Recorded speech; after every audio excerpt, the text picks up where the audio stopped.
How's everybody doing tonight? We got ourselves another one of those festivals happening in Sonic Racing CrossWorld, and it seems like half the time they just line up when I'm just needing something to stream. So here we are. We're going to be playing the Angry Birds Festival tonight as Angry Bird number Red. I never remember his name because I don't play Angry Birds, but they added Red here into Sonic Racing CrossWorld to represent the franchise. Kind of a weird pick, in my opinion, Angry Birds for Sonic Racing, but Sega does have a hand in the company that owns the IP, so makes sense technically. It's just, I'm just indifferent to this one. I'm just looking forward to playing some more Sonic Racing, as always. So for me, it doesn't really matter who they add, I just get to play another fun festival, and that's really all I can care about. So let's go ahead at this point without any further ado and get that game launched. Now we're going to just sample the character first, because as usual, there is no voice acting at all. So I have preemptively downloaded a mod to check out after I get to play with the character for a little bit, so I can hear anything in particular that's different. But yeah, for now, we're just going to go ahead and jump into a quick race before we go online, and then go from there. And I don't know what it is, every time I boot this game, it just taxes OBS for some reason, but then it's fine. Something about the latest update. It never used to do this. There we go. There we go.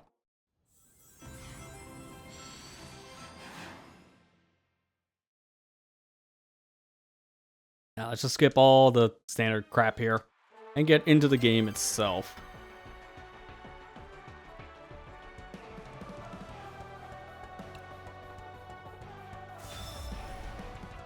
So here he is. The Bird Red from Angry Birds has now been added to CrossWorld, which means we get the character, and I'm using the crosstalk render mod, so he gets a nice cleaned up visual. It's really nice looking. We have a machine added to the game, the Super Rooster. Got some songs from the Angry Bird franchise, and that's pretty much it.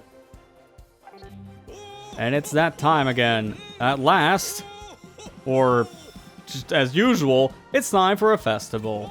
And this is the Angry Birds Festival, so it's just the standard. It's just new theme, nothing very special here. I can't really type these up anymore because they're all the same. It's just, here's another one of these, but now with birds. First things first, we gotta at least see how this character in particular plays, so we're just gonna jump into a quick race park and get an idea of how he controls, and then his car and all that. He's a speed character, so that's different. I'm imagining his car's probably speed? No. It's handling. Alright, or not handling, acceleration. Interesting, so we got a speed and acceleration pick. So we'll just jump into a quick offline to compare before and after, as I usually do for these characters. And then we're going to go into the said festival. Hey Matt, how you doing? So I gotta turn this down a little bit. This game's a little loud in my ears. That should be better. A nice 12. This'll be over soon enough.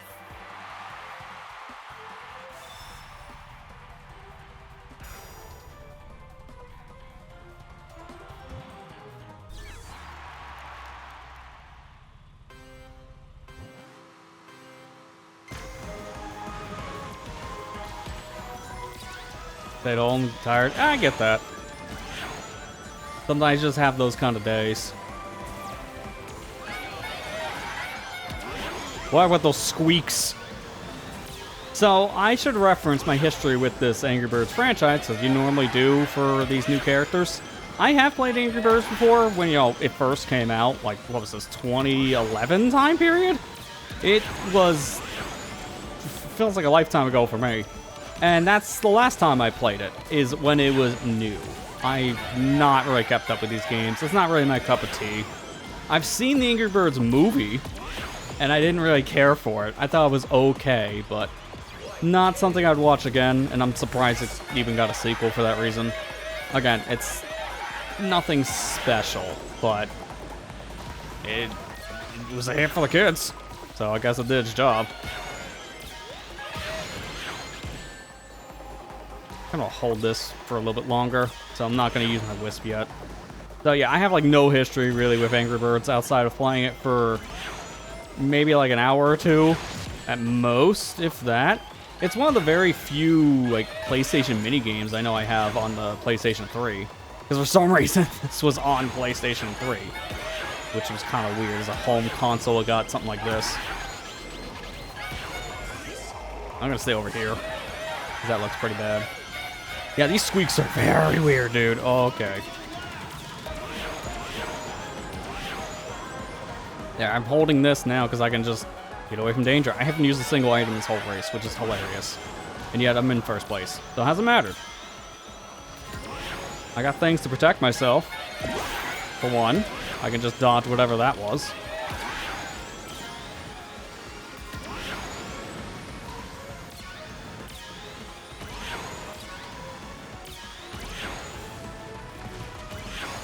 I like the car. Like, this feels pretty good.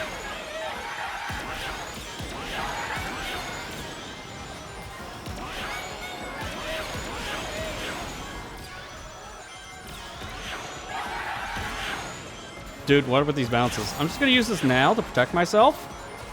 And we're good. Yeah, that was a very easy race. Nothing really happened. And these CPUs are pretty difficult, so that's saying something. So, yeah, interesting character. He feels pretty good to play as. The noises are weird. Just hearing... It's just like hearing a cat when you step on its tail. It just doesn't sound right to me. I don't know.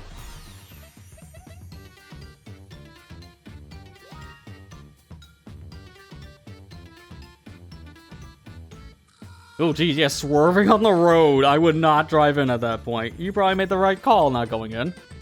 So that would be bad. Please don't get in any accidents. That is a takeaway for literally everybody, not even just this one scenario.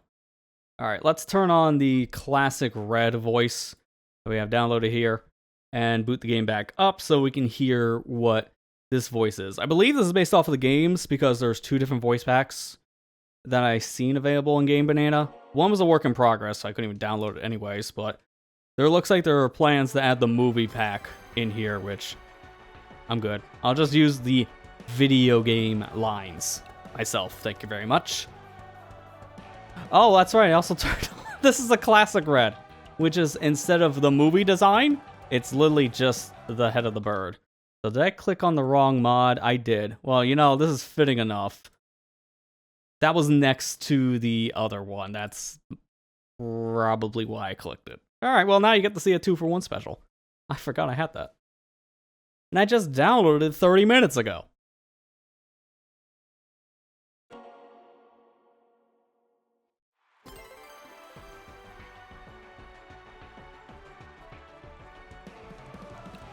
All right, so let me get into the character select.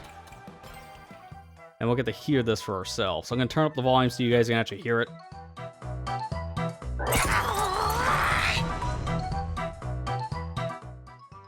That's how they actually sound in the game. They growl. So, fitting enough. Let me do another race before I jump online. Because I'm not sure if I'm going to keep the floating head. I think I might just prefer having the proper body, because this doesn't really fit with this game's art style. But we'll see how it plays in a race. Just get an idea. Yeah, in terms of the character model, this is classic red, yes. And it looks really weird, because it's just a floating head. I'm not sure if we're going to keep that model in particular, just because it looks a little goofy.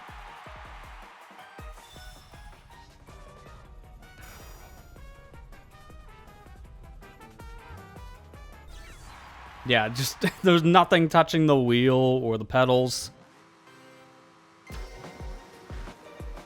Nothing. Nothing at all touching. It's just floating head, essentially. But the voice is much better.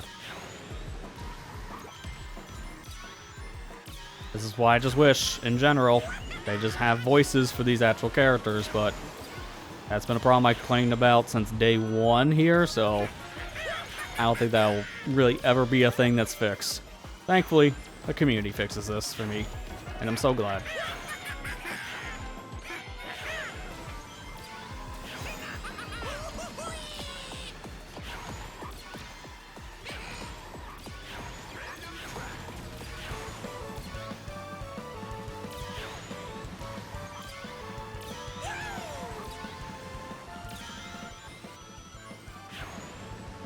It's just so goofy to watch the bird do nothing here, essentially, in this car. It's how it floats.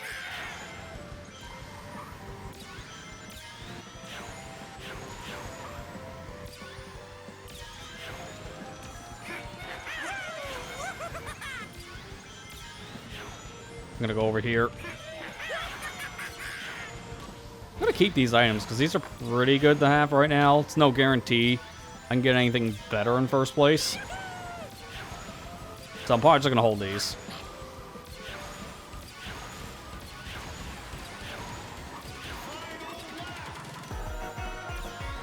Never really remember where to go. I'm gonna use them here.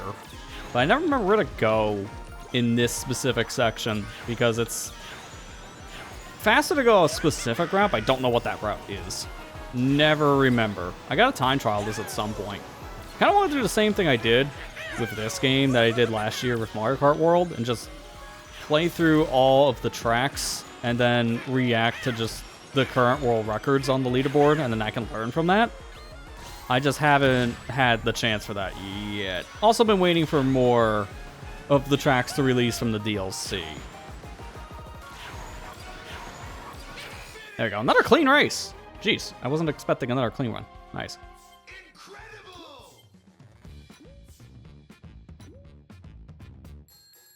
Yeah, the bird is very goofy. I think I won't use the specific model for the Angry Bird. I'll use the voice, but it just looks kind of weird, so I think I might just use the render Sega put in the game in particular. Not terrible, but I think I would prefer having like a proper character to drive the wheel and not floating head. This is interesting, but I think I will go back to the proper model. So let's turn off Classic Red, keep the voice, and now we'll go online.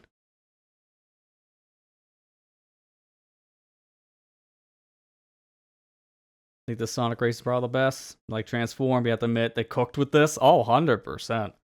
In most areas, I'd say this is a big improvement over Transform, just because of how the tracks are designed. The core mechanics are very similar between the two games, but I would say tracks in this are just slightly better. I do prefer Transformed in one area, though, because this game kind of fails at it. Single-player content.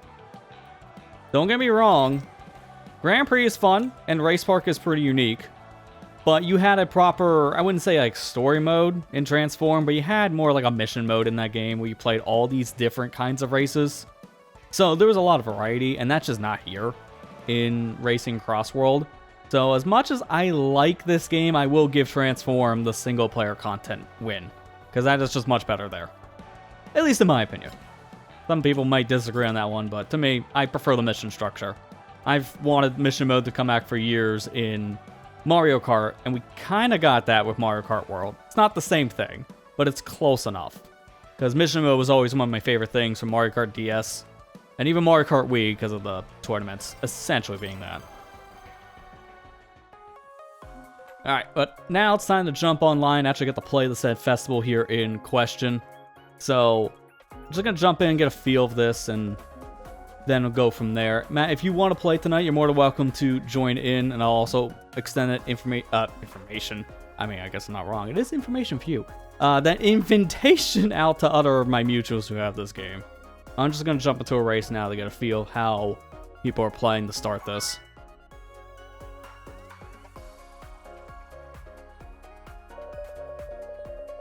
Nice image for the middle bird.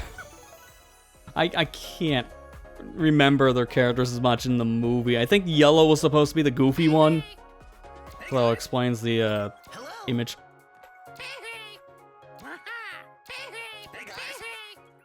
That's a good idea. Yeah, play single player to relearn the controls. Really a good idea to do that. I recommend it. I wouldn't say this game is super complicated. It's mainly getting if you haven't played the game in a while, it's getting a firm grasp on how the drifting works in particular. Because of how it's very loose or tight depending on your gadget. So it's a different drift compared to other games like Mario Kart. Best to practice it first. I love, by the way, we got a random track that was one of the 3 picks. Can we just complain about that? Like always, I complain about it all the time in Mario Kart World, and I'll complain about it here. Random should not have any of the courses available as one of your 3 options in a worldwide situation like this, because then it's not really random. It's a 1 in 3rd chance still. I hate that. It essentially just devalues the random option, because there's like over 30 courses in the game I could have picked, but no, we have to pick the one that's already available. Sure. I will always complain about that because I just don't like it, personally.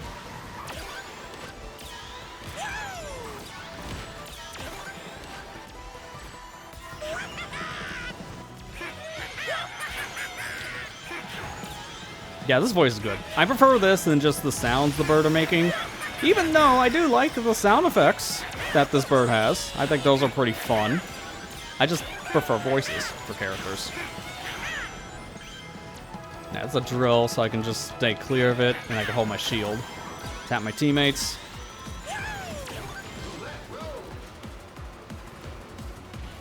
It's not my teammate. This is. We gotta tap each other. Let's go. Get those taps in. Oh, it's this frenzy. Cool. You should always be boosting here in particular with this frenzy. Always drift and boost.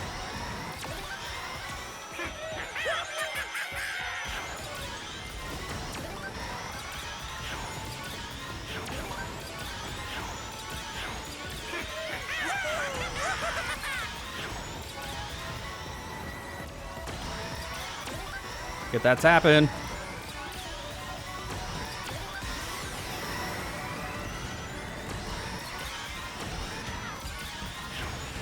I couldn't get the level 4 before we left, but that was still pretty good. I'm going to hold these items because I have a really good setup right now. We have a good amount of the top spots, which is also really nice to see.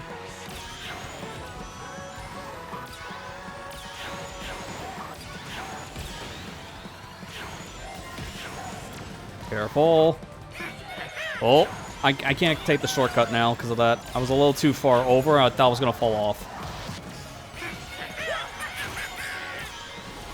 Dude, can I stop tapping the dude in front of me? I'm getting kind of annoyed at that.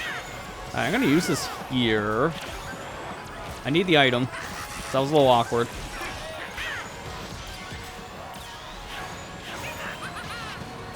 Someone tap. Someone tap. Someone tap. Let's go! Invincibility for the ending and the boost. We love to see it. Incredible. Nice first race. We just keep on getting those W's. But my team, on the other hand, didn't really get the same amount of placements, so I'm a little worried. Gonna come down the taps. If Team Cluck gets it, I forgot their names, so I thought it was just yellow guy. We're fine. But if Bomb gets it, we lose. And sure enough, by literally 1 tap, I can't believe it, by 1 stinking tap.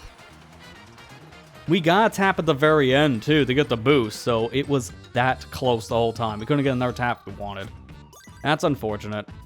What are the rewards like in this? I have to also check that. I'm seeing 555 in the beginning and then 222.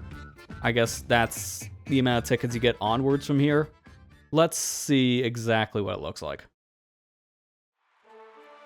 So if we go to news and look at the event, we can see in the reward. So 20 points gives you 555 tickets. And then from there, we got 222 for 60 through 100. And then at 170 through 250, then a 350, then a 450, 6, 9. Okay. So what is that looking like? Let's see.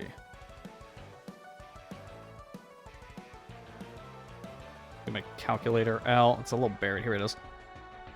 I'm going to count. How many 222s is that? So that's 1, 2, 3, 4, 5, 6, 7, 8, 9. That's already close to 2,000 tickets, just shy of 2.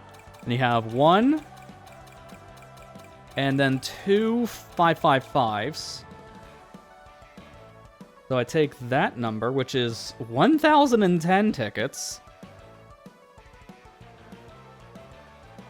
I add that into 1998, and that gives you 3,108 tickets for this event alone. That's a healthy amount of tickets. That's more than the Mega Man Festival, if I remember correctly, so 3,000 tickets just for playing and getting these rewards.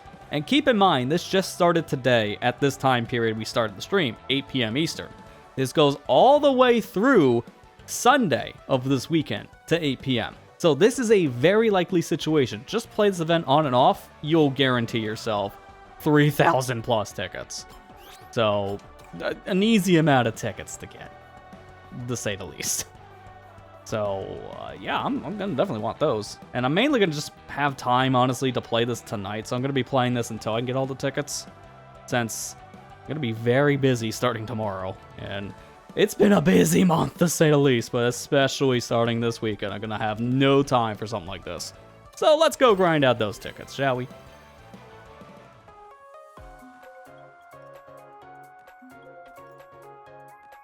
Also, I just realized I did not grab my actual water, and I think I might have gotten a message about that. Oh yeah, there's something here. I got a package, thank you! Alright, so I'm gonna actually use my little friend here. Because I'm stepping away, so I'll just look at you while I leave.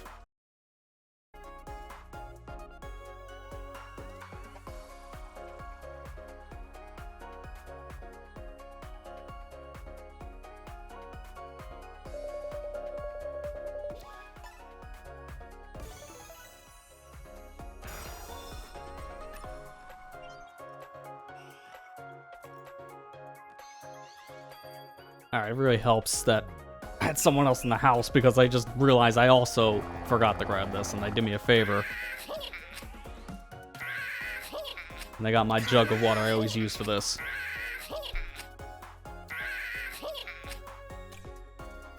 No, here you are. Thanks for the water. Alright, speaking of water, let's go to Water Palace. It's got a lot of air today, though, jeez. Just take one sip, and it just sounds like all the air wants to come out. What did that name say? Blazes Flat what? Is that exactly what I thought? I think it is, but it got cut off. Alright, good. Flat shit. It's like trying to spell, you know what it is. Jeez.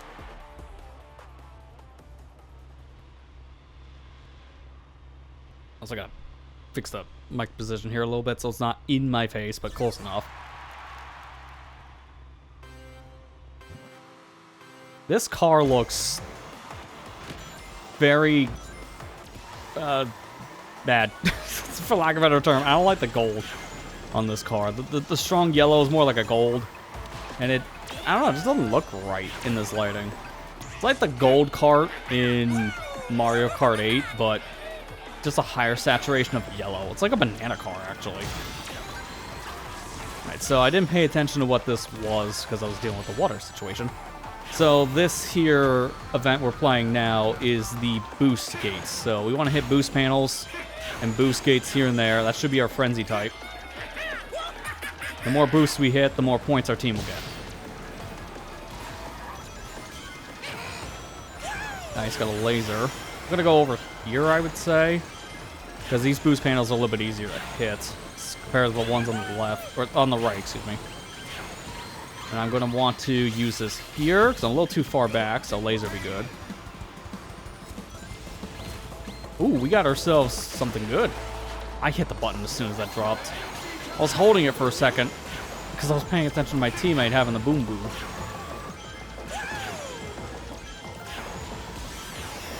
Nice timing. I can go this way now.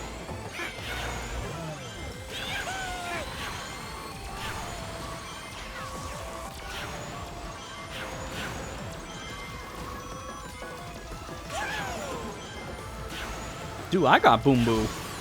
Or is that just slime? No, it's slime. I'm gonna use this because I need another item. Wanna wait? and then use it here.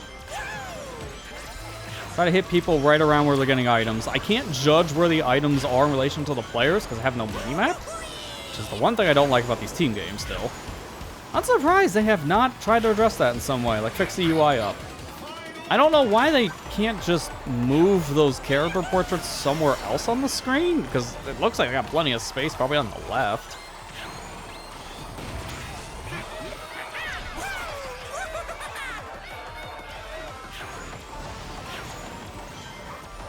I'm gonna use this here.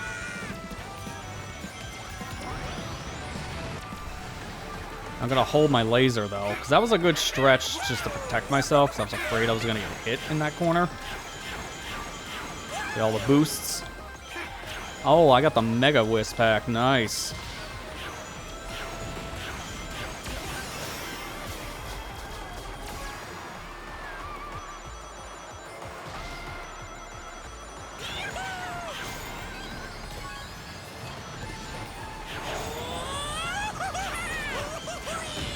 Dude, I had a feeling that was going to happen. That's why I held that last wisp. I wasn't sure someone had a bomb, though. I was just hoping nothing was at the finish line. Yeah, that's not looking great. If Team Bomb got first through third, then they just got an instant victory. Because there's no way to catch up. So GG's. They got some really interesting names on that team. As it knows the Aldi Edge as well. Third place. Rough.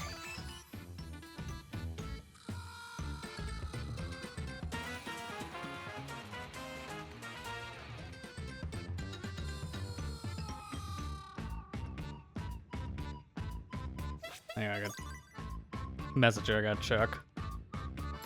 If I'm a little distracted, it might be a little bit of a theme for at least the beginning tonight. Gonna be for too much longer. Dude, this music gets more and more goofy the longer you sit on the results screen. I forgot how goofy the victory results music is from Angry Birds in particular, like when you clear a level. Again, I've only really played it very briefly, and this was like a decade ago. So, not really a thing I'm attached to. It's weird, actually, like, speaking of that. I'm surprised of how popular Angry Birds stayed over the years, because we've seen mobile games come and go all the time, and this started as a mobile game franchise, and it just kind of ballooned into a lot more, where it got proper video games later with like tie-ins to different companies and such. Then we also had a movie franchise spawn out of it. Somehow, again, I'm surprised we even got this far, because mobile games are a dime a dozen, and the other game I think of that was popular around this time, it wasn't exactly at the same time as Angry Birds. It literally came and went. It was Flappy Bird. To be fair, the reason why it came and went was because the developer didn't like how popular it actually got. He wasn't expecting an overnight success for the game, and that's why he pulled it himself, but the game lived on in spirit because then people basically remade it. So we've gotten alterations of Flappy Bird over the years, but it's not made commercial headlines like Angry Birds. Why is this so popular, I've always wondered. I played it, but I never got the full appeal. It was fun just to kind of destroy things here and there with the birds, the different types of birds you had in general. Made the gameplay unique, but it wasn't really something that clicked with me. To be fair, when it came out, I wasn't really playing mobile games. This was like right at the end of my time in high school, going into college. So I didn't really play much mobile at all. I barely even played handheld things like a DS for a couple years there. So I just never really followed any mobile franchises at all. Most of the stuff I ever played on my phone, if I played games back in the day on it, was really emulated stuff like Game Boy or Game Boy Advance. So these are games I already kind of played all the time. Because I even thought back then a lot of these kind of games just a little too shallow for my liking. I didn't like how just empty they felt. And that's still kind of how I feel nowadays. I still don't really play anything on my phone. Because I just don't really care about most mobile games, honestly. It's just my own personal preference. And the games I would play on mobile are, funny enough, console ports. So, not much of a purpose there to play things like that. Like a game like Balatro would be great to play on my phone. Or another one I've been playing a lot of, which was Ball Pit. Those have mobile ports now, but I've been playing them already on other devices. So you get the idea here. I'm not much of a mobile gamer. Never was. I don't think I ever will be. The most I do for mobile is handheld stuff, which is like a proper system, not your cell phone.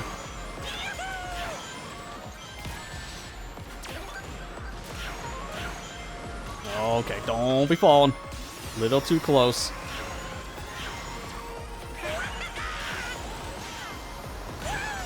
I did not think I was that wide.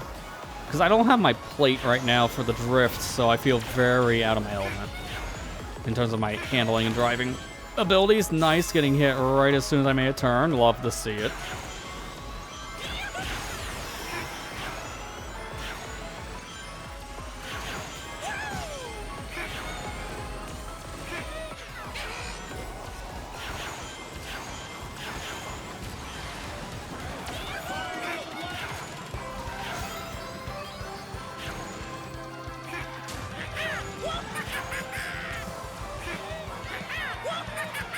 I don't really like I'm in 5th place, and the 2 items I pulled are both defensive. I would have preferred something a little more aggressive than Tornado. Like, this works, but I gotta be up close and personal to people. I would have preferred maybe, like, you know, Fist. Although I am hitting everybody, so it is working out in my favor. Stay low.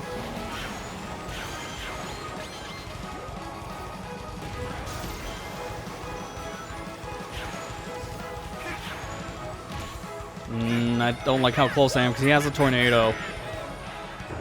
I'm surprised that guy didn't use it though.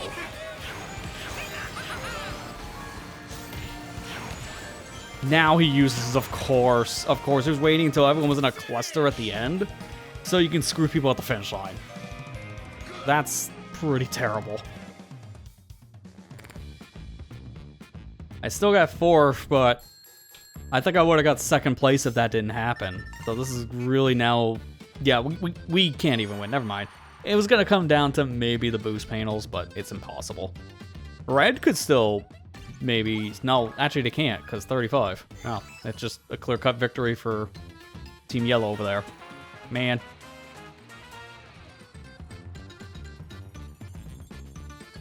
So angry. I know that's the point of the bird, but specifically when he lost, like specifically living up to his name of an angry bird.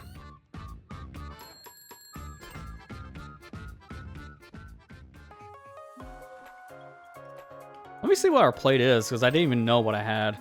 So we got dash panel bounty, so you get rings from going dash pads. You get boost tuner, dash panel combo bounty. Use dash panel to get 3 rings. Use multiple dash panels in a row to get more rings.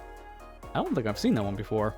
And then another mini bounty for, again, hitting a pad. The more pads we hit, the more rings we get in general.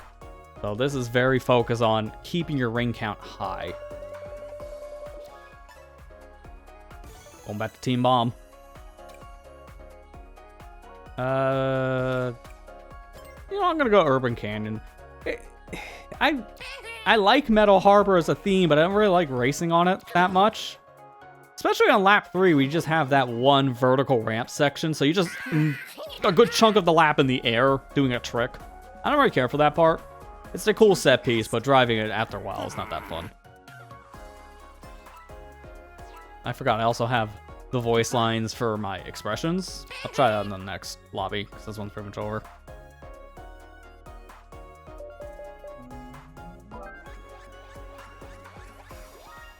Hey, it's my pick. Let's go.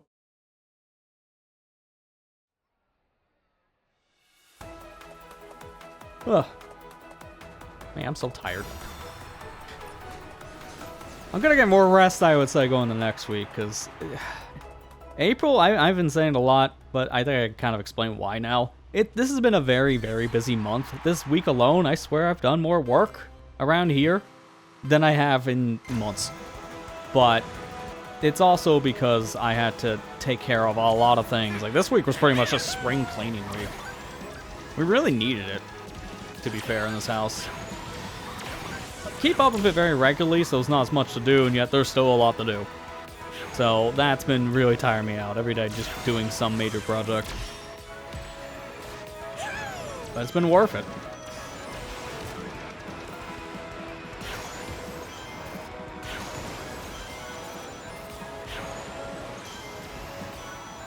Anyone behind me I can hit with this?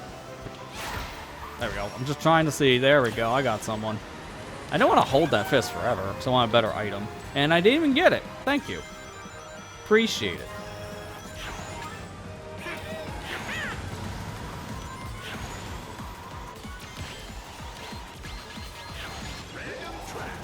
Let's stay over here.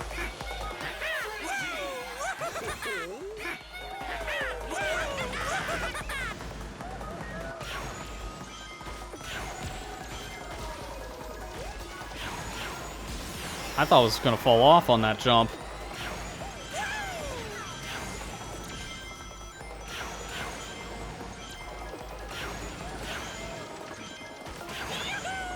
Get the double. Man, hitting 2 dash pads in a row giving me 19 rings. That's insane. This plate that we have for the event is really strong on the ring count. I didn't realize how good it was until I saw the 19.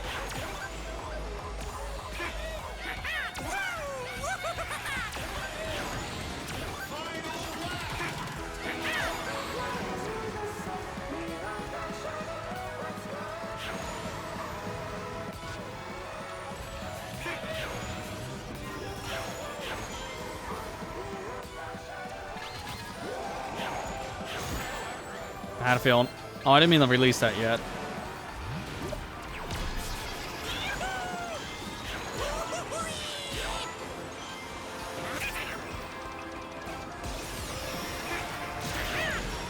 Get wrecked, and I have a lot of fists. Oh, I was hoping I was going to keep that shield on for a little bit longer, because that's why I was going to hold that set of fists.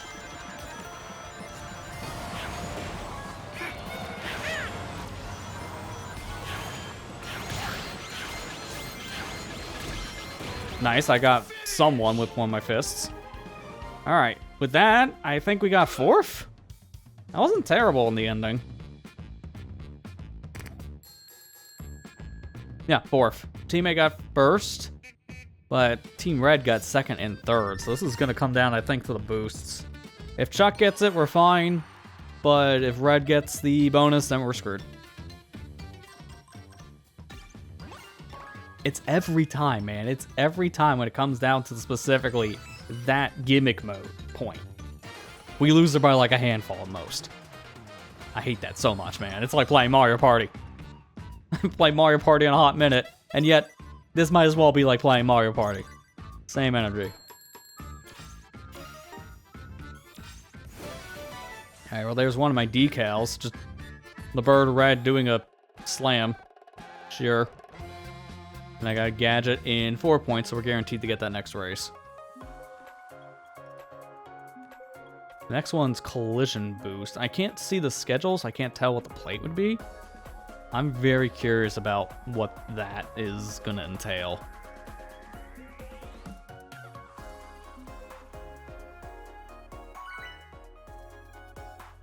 Might play a few more games with this character at most, and then kind of go back to my normal setup so we can get some wins.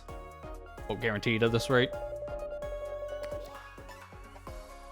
I appreciate that this free DLC character got a car, because not every character seems to get a vehicle in this game, and the free DLC is definitely the most. I don't know if we're gonna get something. Hey guys. It feels like a 50-50 if a character from the free DLC gets a vehicle type or not. So I'm shocked that Bird got something. That tells me that the next 2 DLC are probably not going to include vehicles. I think it's just going to be the characters.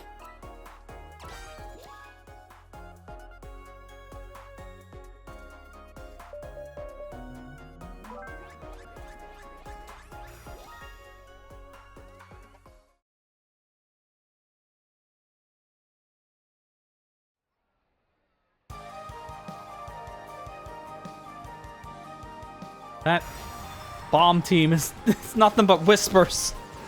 It's like they have a a dress code over there. Everyone dress up as your favorite DLC character. And everyone picked Whisper. Very fair, to be honest. I see a lot of people... How did they have a Dark Omochao up there? That threw me off so much I burned out.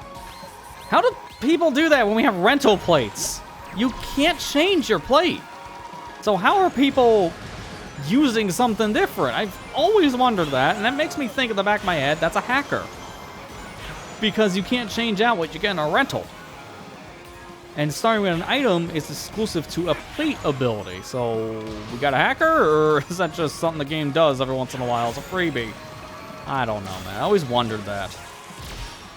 I wouldn't be shocked if it's a hack, because since the game's on PC, it's pretty easy to mod, as you can see with all the mods I've used over the past couple months. I'll run out. Oh, can we not go to the Golden Temple, please? Oh, come on. I don't like this one. This CrossWorld is not one of my favorites. I mean, I guess it's good for all the boost panels for the boost mode.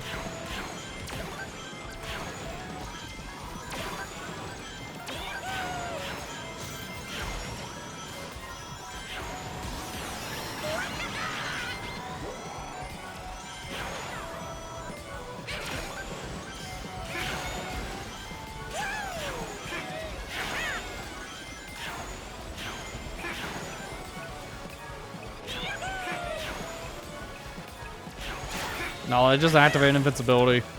Yeah, that was a waste. As soon as I threw it, the invincibility kicked in, so I couldn't have timed it any worse.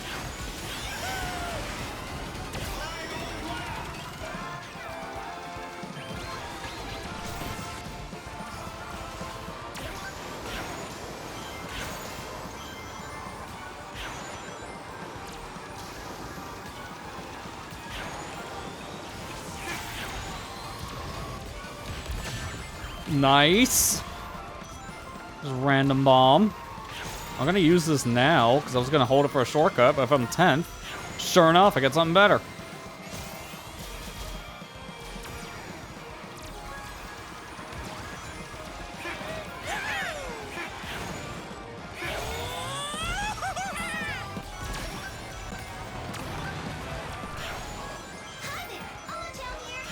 Alright, so far, first and second is a guarantee. I don't know what other team placements are, but I see a line near me. Is it fourth? Did we get first, second, and fourth? Oh no, that was way back there. So first and second, and then seventh was the next placement. Alright, so if Chuck gets it, we're fine, but if we get the dash panel, we're also fine. We just can't let Bomb get this. Please don't actually be Bomb. It's every time! Every single time! Not a single time tonight has this ultimatum been a thing for a score, and we've lost that coin flip every single time. It's like betting heads or tails. Your heads, and every single time the coin has landed on tails. That has gotta stop, right? Gambler's fallacy has gotta be kicking in here soon. Oh, by the way, we got our plate, or gadget piece, excuse me. I don't think I can check right now. No, I can't. Okay, so speed character. I think it was this one, right? Yeah, kit 2. Kit to become invincible when the race starts and gets rings with successful starting boosts. Speed characters get stats adjusted. Yeah, getting the rings for a start boost isn't really helpful. Like, that's neat, but the stat change is probably the more beneficial thing than the actual ability from it. Because the beginning of the race never matters in this game. It's always the last lap that matters the most. The beginning part, yeah, you can have a great beginning and still get last place. So Speed Kit 2 is not great in my opinion. This seems to be an okay ability.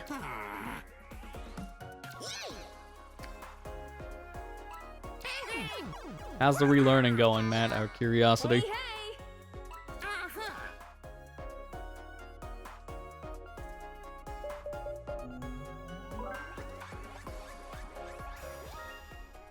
Nice, Kronos. The one I picked, so I was hoping we got it.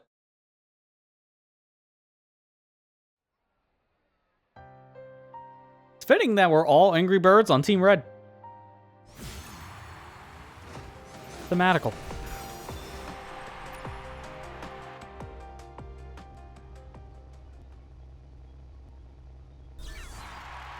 Our car doesn't look red though, it looks more like a pink.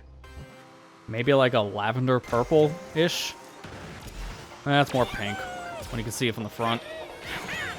Oh, I just realized, what is this plate? Is this the collision? Or did it change? Wait, no, it changed my rental plate out.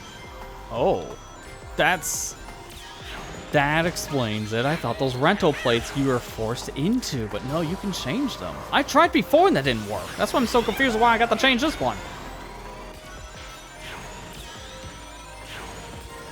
So I picked the worst thing by accident. Well, at least it taught me something. So next race, I can actually choose my real plate. I don't have to be locked into the one they give us. I can use whatever I want. This plate is more set up for, honestly, when I first started to play the game, because this was a more beginner-friendly plate. I don't really need this anymore. Hit him.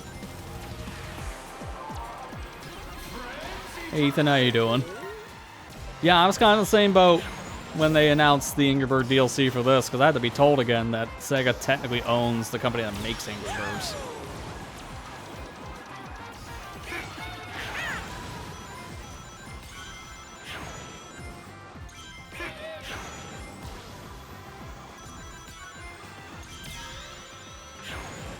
Why am I so far behind?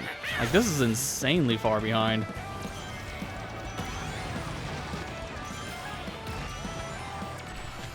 I know I'm not doing hot in this race, but I should have at least been able to catch up by now.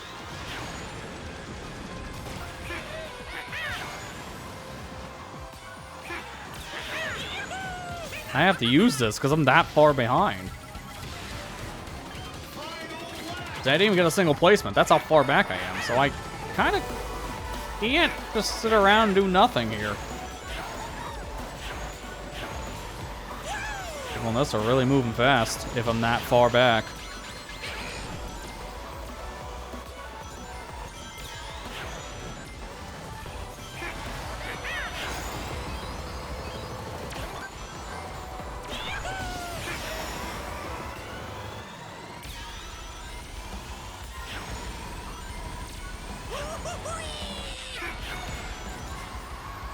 How am I still this far back? This is insane.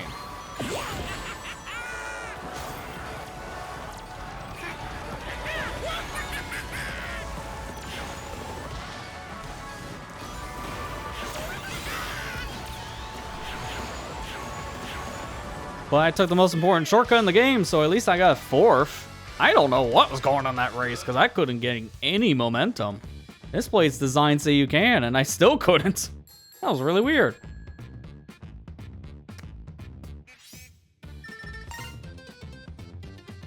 Well, if we get the dash panel boost, then we're going to win. But right now, we're tied with Team Bomb, and Chuck has the lead. It'd be thematical if we win. Had a feeling. I just had this very strong feeling, but man, I was just hopeful. Because it was a team of 4 birds. I see our 2 birds are a fan of their burgers being from Five Guys. Even though it's definitely not a Five Guys burger. If that was, I don't think I'd be eating it. That doesn't look great.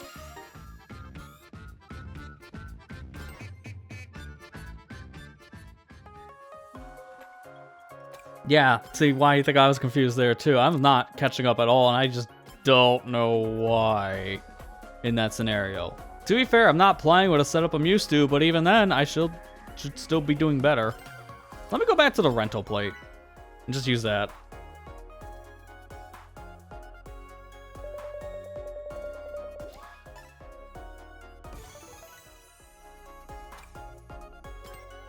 Two DLC in Metal Harbor.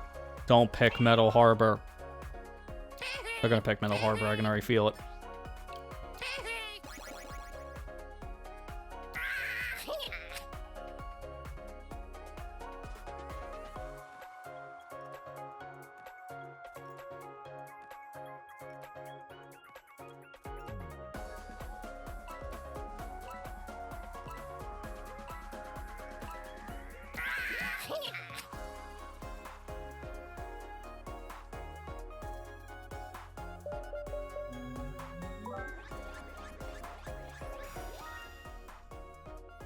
Alright, well at least it wasn't Metal Harbor, but again, with my complaint from earlier, why is that a pick and random when it's one of the 3 courses you can pick already?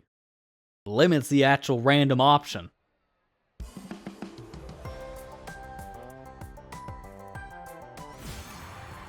Another point-up chance. We have not won any of these yet tonight, so can we please? We would have got the first one if it wasn't for a Mario Party minigame moment.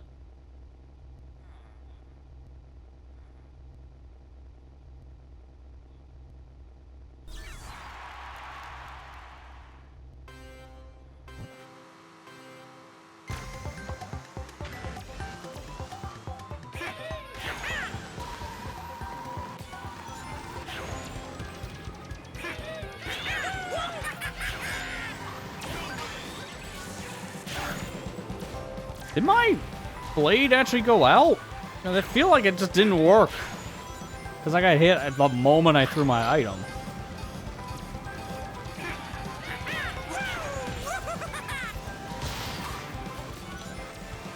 That was locked on for a second. That's the whole reason why I threw the fist. That was a waste.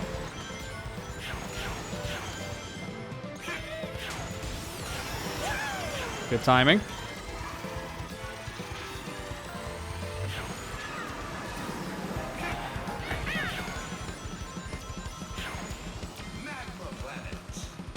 Waiting for the Puyo crossover coming to the game later in the year. Yeah, I mean, that should be next month, I believe. Because we know the next DLC character is from Yakuza.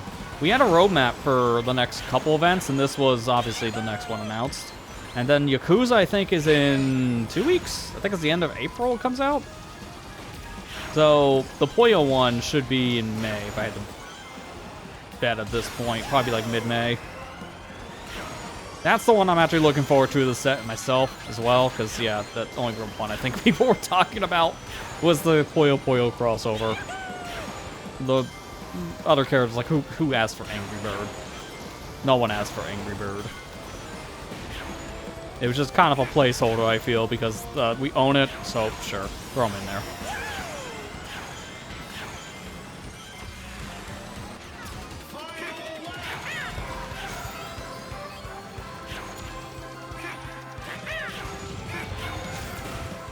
Oh, I didn't hit the guy.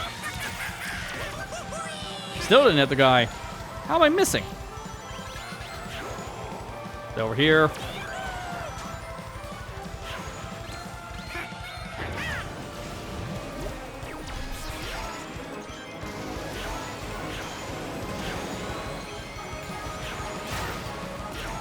Did I block the item in front of me with that? Well, at least I didn't get hurt, but I was aiming for the guy in front of me with the fist. That's useless in the sky. Shield. I was really hoping for a boost. I mean, this is fine, but I can't take the shortcut at the ending now. That's the only real problem. Missed. Come on, a little bit further, a little bit further. I don't really care because I got to the finish line, but did that cost me third, I wonder? Because that other bird was barely near my front bumper. I'm kind of worried. Okay, we're fine. Because, yeah, we kind of need that. We took first and third, but if they had a third place on Team Red, that would have really complicated the waters. Alright, so now it's going to come down to the dash panels. Dude, seriously? Every single time tonight. It's been literally every time. It's the Mario Party minigame syndrome. I'm getting so annoyed at that. Every single time, it's always come down to a coin flip.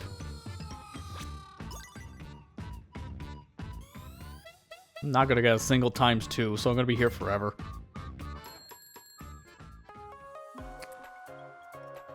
Yes, it's Q2 2026. Look at the schedule right after Yakuza.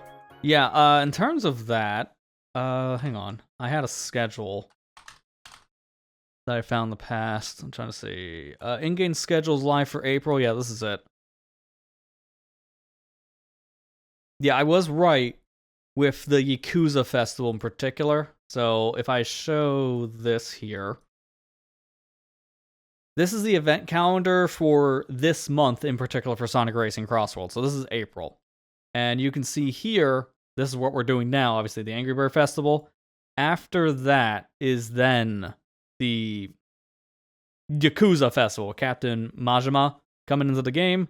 And that's the very end of the month. So if I had to bet, because of how they space things out, it's going to be around mid-May for the Puyo Puyo crossover. Based on how things are looking, I think that's a pretty safe assumption. Now we go mall. Hey. Also, now we're into the Collision Boost event. So this is the last event type that we haven't seen yet for tonight. So I know I've played this before. It's nothing new.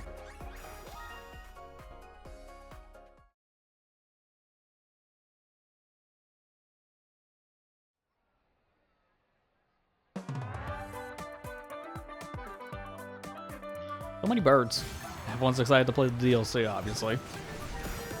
Still nothing in character, but hey, it's free DLC. So, something to be excited about.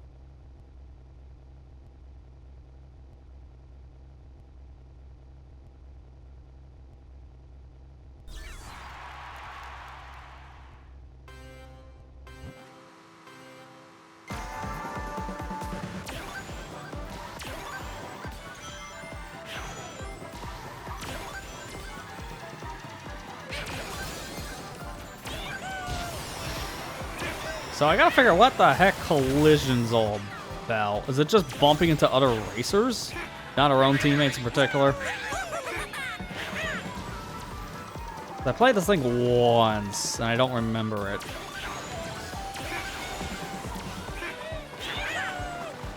This is almost like a glorified tap boost, just not taps. Yeah, it's just running into other racers. So it's tap boost, but opposite.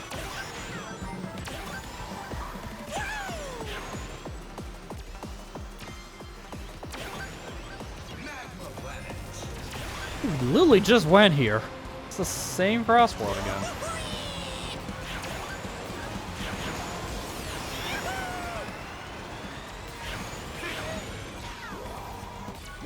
Oh boy. At least it was my own team. I couldn't tell for a second if that was our colored Boom Boo or was that an opposite colored Boom Boo. I didn't know if it was a threat or not.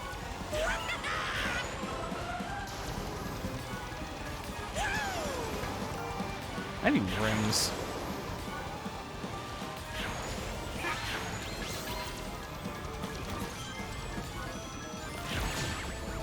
Really? Alright.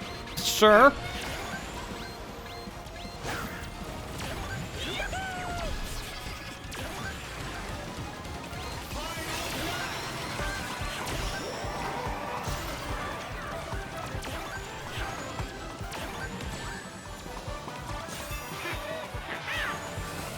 Third for the first time ever. Well, congratulations. I know you can do that more often. I believe in you.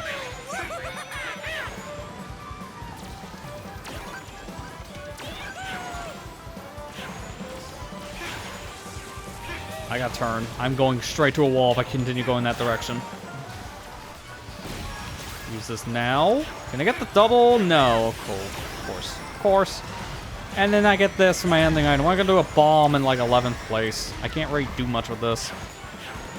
I can use it here at the ending. At least I hit someone. Oh, we get first, third, and fourth.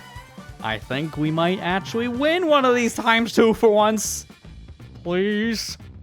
No, we have first through fourth. Let's go. Total domination. It's impossible for us to lose now. I thought that car in front of us was yellow. It wasn't yellow. So we got it in the bag for once. Let's go. Fully in the bag, because there's no coming back from that. We got the bonus and everything. That is a clean sweep.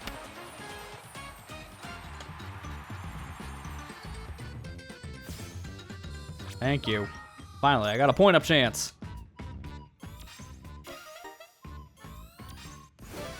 And now I got myself some bonuses. That Chuck decal is just... Okay. I wasn't expecting the zoomed-in face. I know they're going to do it later for Bomb as well, but it's Chuck. specifically. That face is what gets me. Because it's just so close up. Oh, it's ridiculous. Oh, you ready? Okay. Let me just make sure my audio is set up first, because I think I need to route the game to something else so I can actually hear you. What is it? There we go. CrossWorlds. I'm just going to turn that down by like, put it to 60% probably. Yeah. But now I'll be able to actually hear the game. You guys are still able to hear it correctly, right? Yeah, if I mute.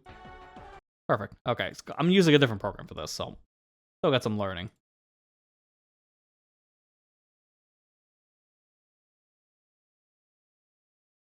Hello.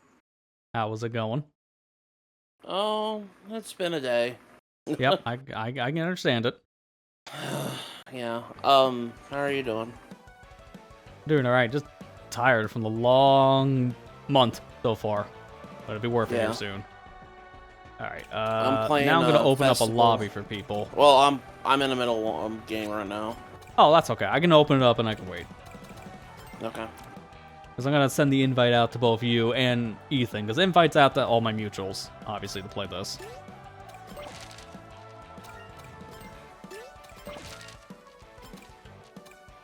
So you can play the DLC stages even if you don't have DLC. Okay, let's go. I had to make sure that voice worked because I had to re-download all my mods. I had a hard time for some reason. I had to update my cross-render mod, and by doing that, it just wasn't updating correctly, so I just reinstalled the launcher I used for this, the mod manager. But by doing that, I accidentally deleted my mods folder, so I had to re-download all the things I use. That was my bad. I'm used to having these in the game library. This is the one time I don't. So, oops.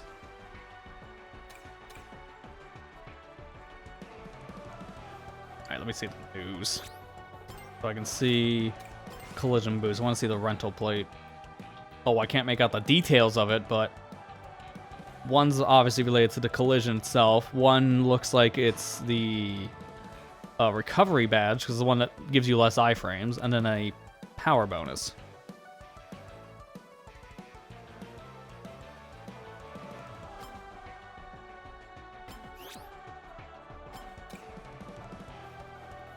So, I kind of went over my history with it before, but I want to extend the question to you. What is your history with these stinking birds, if you have any? I played it a lot when I was younger.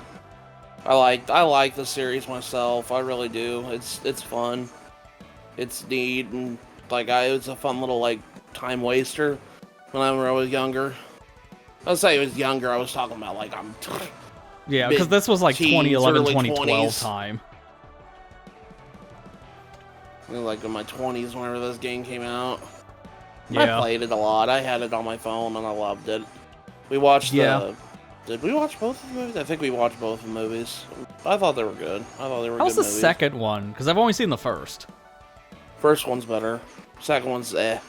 Yeah, It was I was kind of okay. afraid of that. Because I already didn't really care for the first one too much. I thought it was alright, but I was kind of worried, like, what are they going to do with this plot again? Like, it already kind of felt like it was a little bit of a nonsense plot for the first movie. How do you make a sequel out of that?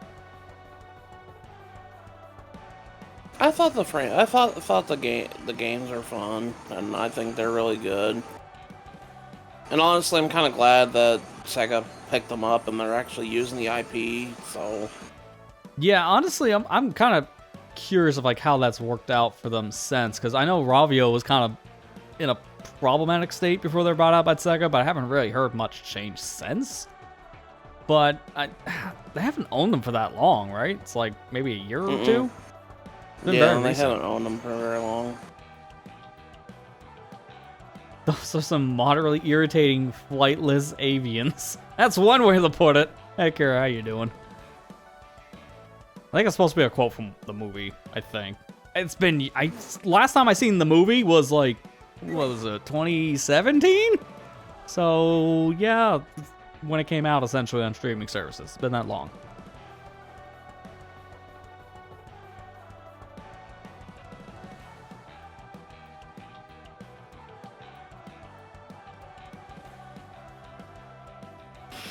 No experience with Angry Birds. Well, I guess I can ask you this question, Ethan. Did you play that one minigame that was in Smash Bros. For Wii U? Because it was literally an Angry Birds ripoff. The one where you flung a character, or was like a bomb or something, into like a bunch of like stacks on the wall so you get trophies. It was literally an Angry Birds reference because it was the popular thing of the time. And this was like 2014. No? Okay, well that's also fair. It was not really a mode I played much in Smash Wii U anyways, too. Because it was like, you play it for like a couple minutes and move on. Okay, now I can join. Let me see if I can get on the lobby here. Yeah, I did send an invite to your account, so that should just show up, I guess, in your invite list.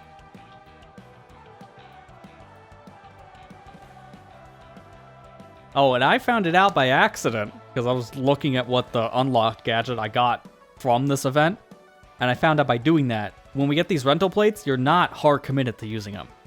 You can change off of the rental plate if you want to use something else. That has been explaining all of the people starting with items during a rental plate festival event. Because you're not committed to it.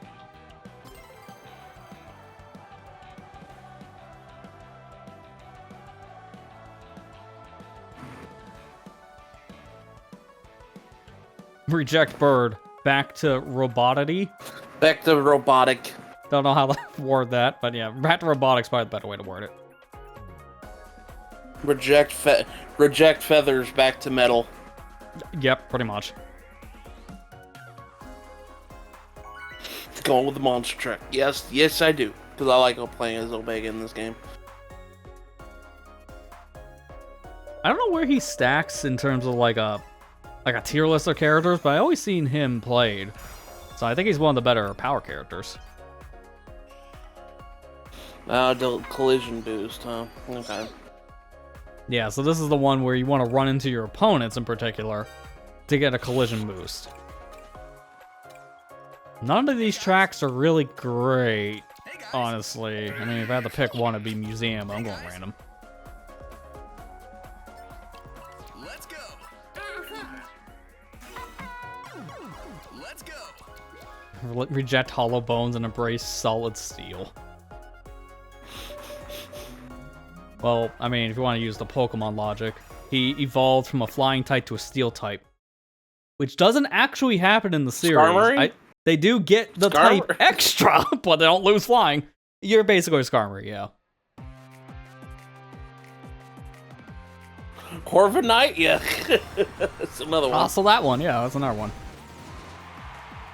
I can't think of a single flying Pokemon that evolved and lost its flying type, especially to just steel. But in this argument, we'll just say it's still attached.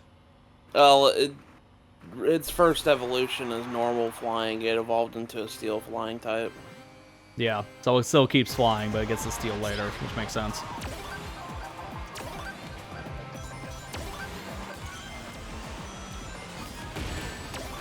Okay, you just got bombed. At least it was in the first 5 seconds, I guess.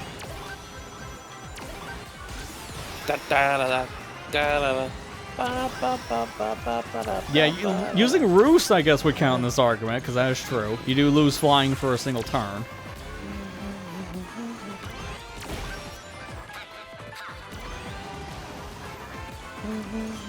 Yeah, it's relevant, because I saw you earlier playing Fire Red on your Switch. So, yeah, I was playing it. I've been playing through it now. I've been playing through it.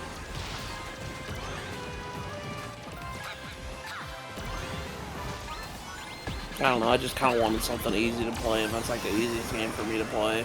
That's fair. It's something you're comfortable with and very familiar with as well. And you haven't gotten the event Pokemon that you can get from beating it, since that's a thing Yeah. in the Switch version. Yeah, now you can get Deoxys and Lugia and Ho-Oh in that version. So Yeah, without having to hack them back in. Thank God. I'm kind of glad Pokemon Company realized that, you know, this is stupid to keep this as event locked, so... Yeah, We're it gonna never really add made them any in. sense.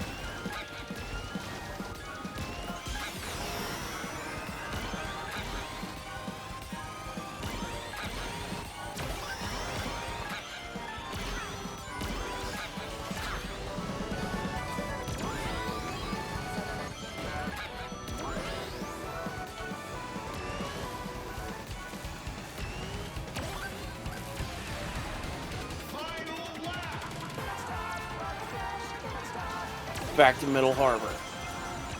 Okay, missed with the fence. Oh, what? Not one, but two people with tornadoes. I feel like I should have joined the crowd.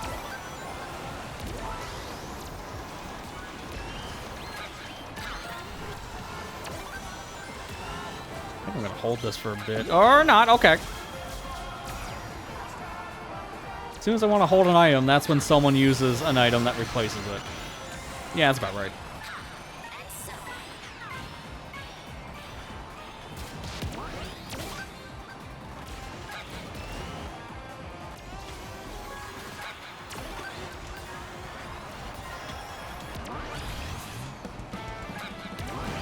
Oh, okay. That was a little concerning. I got stuck on a fence. I'm legit shocked I didn't fall off the course. I forgot to tell you the other night. I did 100% Mario Kart World. Like, Congrats. totally. Not how I wanted it to go. You got all the stickers as well?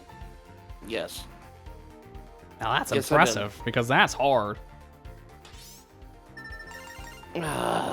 Okay, Oh, if wait, we no, we're get the bomb. collision boost, then we win. But otherwise, yeah, we got second.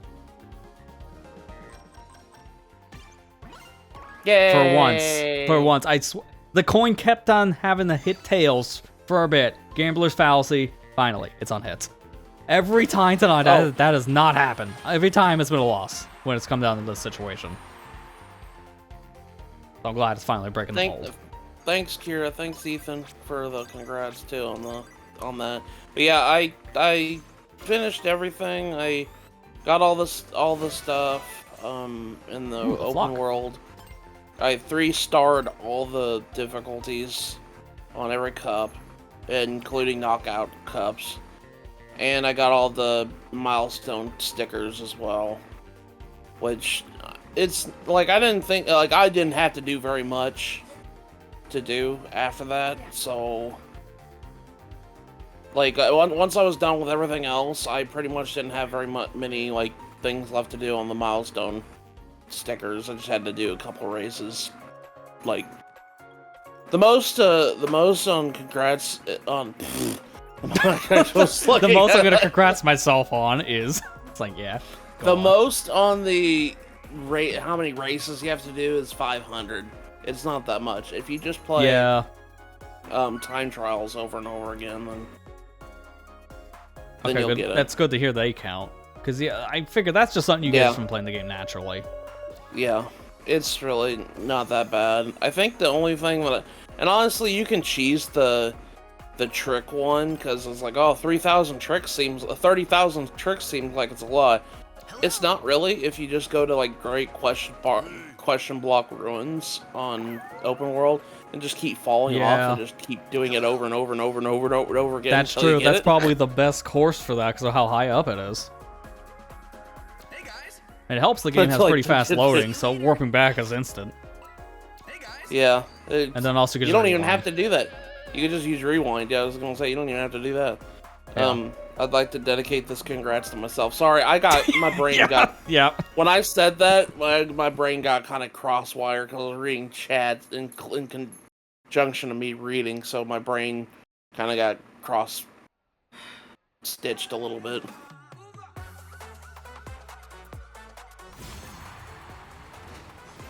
Point up chance, increase festival points to blah blah blah. I didn't even see it. If we win it, then we get times 2. Wonder if there's more in times 2, because so far that's all I've seen tonight. But is this like 100x or 10x? It's the same idea where you get more points for winning, yeah. Except there's no like team thing for that. It just gives you more points for your overall stats in the competition. So it helps you for leaderboards and then also for obviously getting your rewards. It's kind of the same idea for winning one of those big X battles in Splatoon, and you get more points, I believe, to your overall level. You would think I remember that because there was a Splatfest literally last weekend, but I only had one 10X, so that's why I'm like a little fuzzy on it. I completely forgot there was a Splatfest last weekend. That's okay. It was a repeat. I didn't really care. Yeah. Who won that? It was a repeat verbatim because it was the same theme they had, what was it, 2 years ago? And Bear Cubs won it again. Again? Yeah, so they won literally every category. It was a clean sweep. Fry's team had 32 points. It was hilarious. They got last in everything, essentially. I see Shiver is falling off yet again. Yeah, although Shiver got second, so much better than Fry.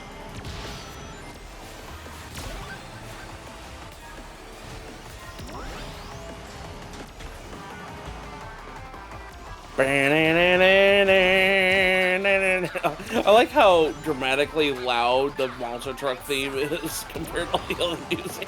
Yeah, I guess in some way it makes sense because it is a monster truck, so be as loud as how you look.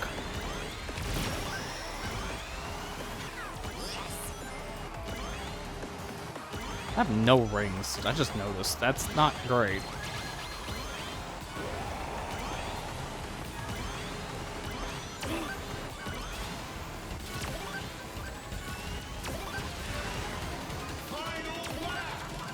I keep on missing item boxes too, and that's not helping.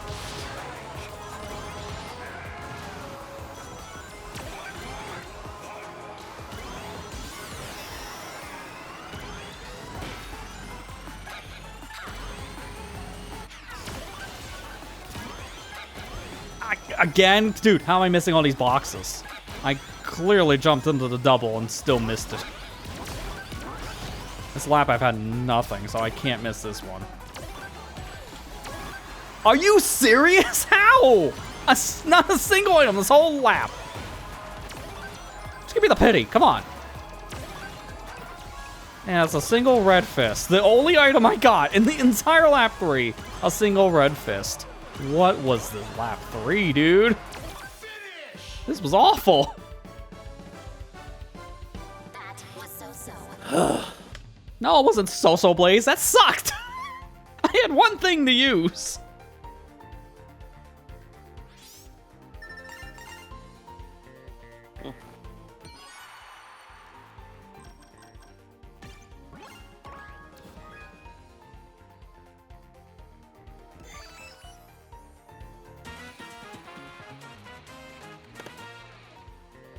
That was bad. Yeah, that was a rough one. I really couldn't make any traction in lap 3 for very obvious reasons. I was shocked at one point I got in first place in that lap when I had nothing, but as soon as I was in first, yeah, it went downhill fast because I couldn't defend myself. It's exactly what you would expect. Hey, I'm getting a lot of tickets, though. Yeah, you do get a lot for this. I did the math earlier, and this festival will give you over 3,000 tickets just for playing and getting all the rewards. So it's one of the more lucrative ones. 3,000 is enough to get an AI racer skin. So, the free skin.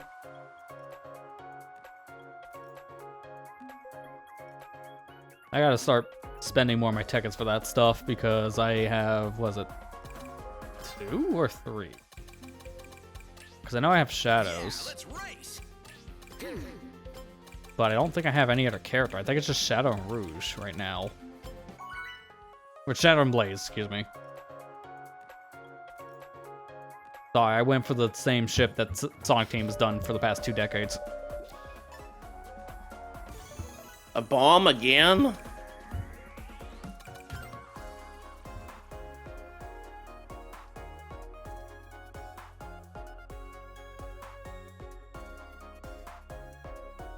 You know, I never find this many bombs anytime I play a Zelda rando. It's always dry. And here we got them like every 5 minutes. You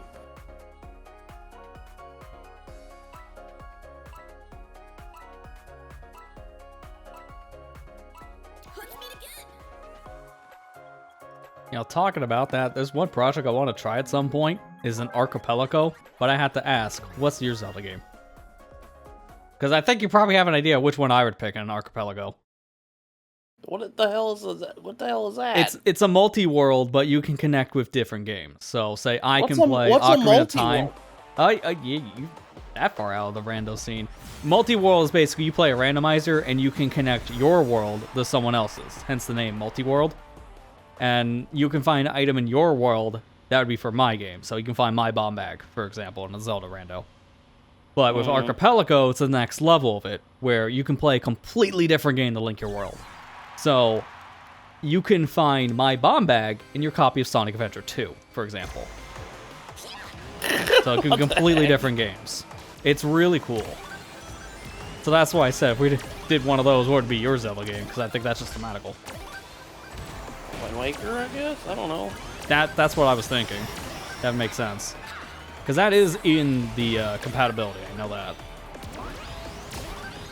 The newer Zeldas, I think, are the ones that are still being worked on, because I think Twilight Princess and Skyward Sword are work in progress, because I think they're on a beta channel. But you can use those also in the program, which is cool.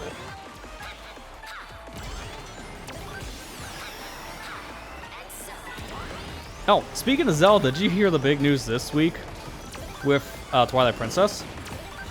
No. Because of it being fully decompiled, there's not one but 2 PC ports in the works right now. One for Wii, one for GameCube? No, they're both based on GameCube, because the GameCube version was the one that was decompiled. I find it weird there's 2 ports in particular, but one of them, from what I know, I think it's called Project Dusk. It looks like that's going to be probably the one that comes out first, because it's already kind of in a playable state for previewing. It looks pretty good so far. Twilight Princess in full HD widescreen for the GameCube version in particular. 60 FPS and all that. Looks pretty cool. Man, it's this a is just GameCube gonna be game, the so you know it's year going to run on everything. This is going to be the year of decompiled projects for you on stream. Yeah. Oh, it's just a lot of recomp and decomp stuff in general. Because a lot of games have a lot of their code done, it seems like, around the same time. It's just like one big coincidence. So we got a lot of different things coming out. I mean, that's fine, because we've seen how the AAA gaming scene has been this past year. It's been pretty dry. It's been Which pretty I'm fine crap. with that. Also that, yeah, a lot of the releases have not been doing that well. Marathon bombed. Lack of better terms. High Guard pulled a Concord and disappeared. Then you have some successes here and there, like Resident Evil 9, but most of the other things have been like a High Guard, coming out with a big wedge part.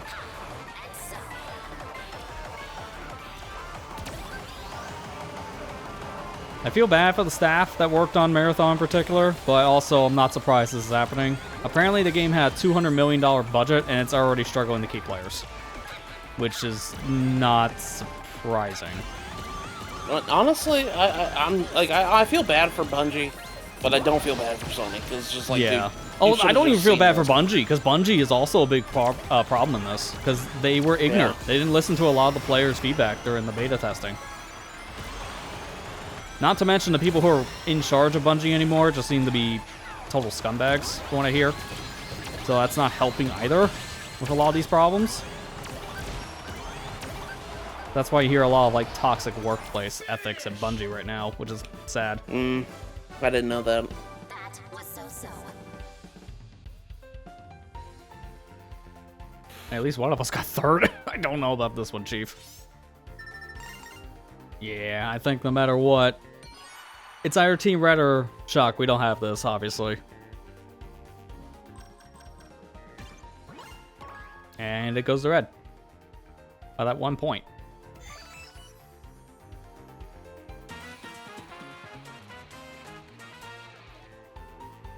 Oh well. I mean, we still get the friend bonus, so we get an extra couple points just from being in a lobby. Yeah. I'm glad that was introduced later on these festivals.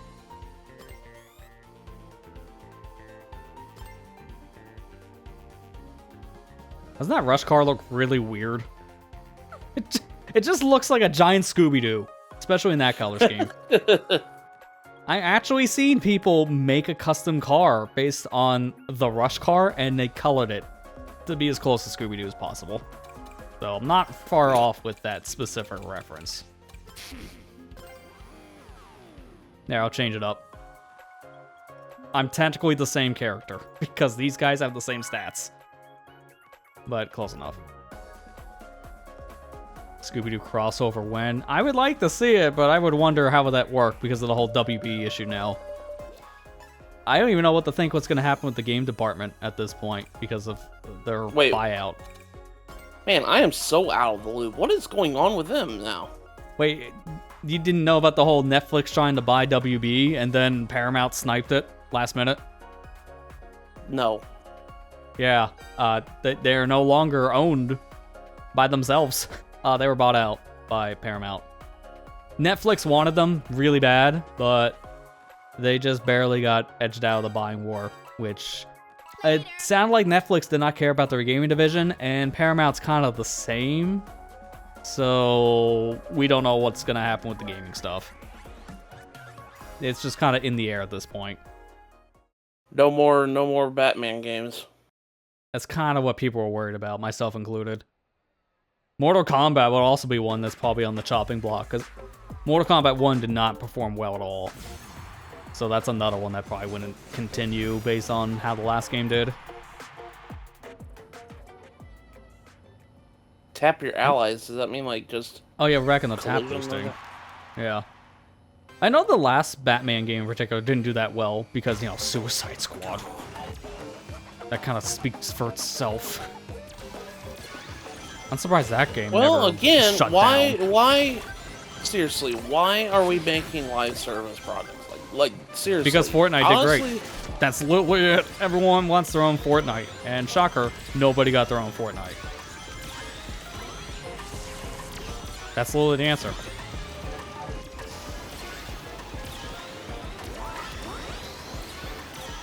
Even Fortnite now is struggling from what I understand because they had all those layoffs that happened a few weeks back because the game is just not making as much money as it used to. And Epic's starting to bleed money when it comes to all these different licenses for Fortnite. I wonder why. Yeah. It's like I told me and Amber were talking about earlier, and I guess the topic of layoffs came up, and she said Nintendo hasn't laid off anybody yet. Then I said no, not that I know of. Yeah, not They're that like I the can only company that think of? hasn't really done anything. Yeah, I mean, they had If their they did, it's struggles, very but I minor. haven't heard of layoffs. No, I haven't heard of anything like that. Yeah. Like I said, if it happened, it's probably like really minor. Yeah. Like I don't know, they didn't. I know there was that whole uproar about contract work, but that's about. Yeah, but that's always all a I heard problem about though, it. with them, from what I understand. Oh, and boost mode. Oh, okay. I didn't realize we had boost on because that's when I use my Wisp. Yeah, that's another point that Kira brings up too, which is why you wouldn't hear about layoffs. In Japan in particular, Nintendo really can't lay off people because of how Japanese law works. The most they can do is just demote someone or give them a job they don't want to force them out, as we've seen with Kojima with Konami. But they legally can't fire you, like they can here in the West.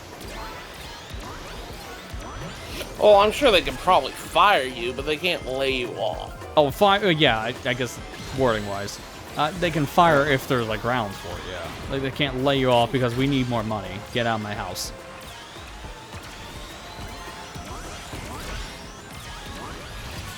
No crap! I got hit right at the last minute.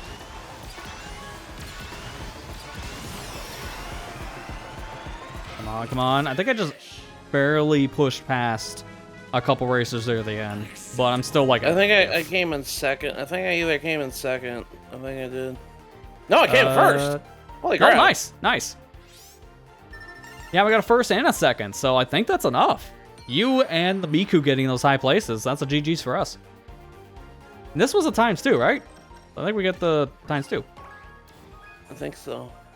Yeah. Lost the coin flip by 1 point, but it doesn't matter. Top 3 and half the race in Mario Kart. No, I like Mario Kart instead. That's Coconut Mall, but then you get hit with the blue shell.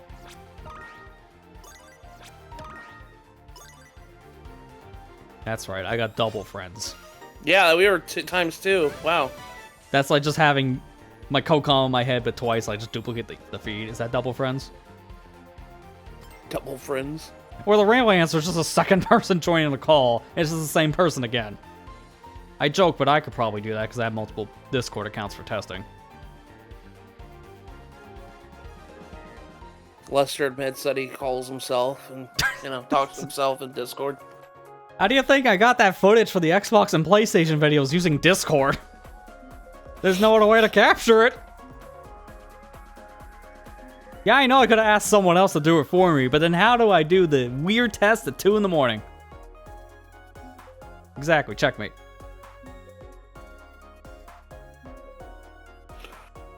Dude, I literally just randomly streamed playing random games when I did those Xbox and PlayStation videos last year, and none of you knew about it because it was on an alt Twitch account, but I still broadcast it like it's a proper stream.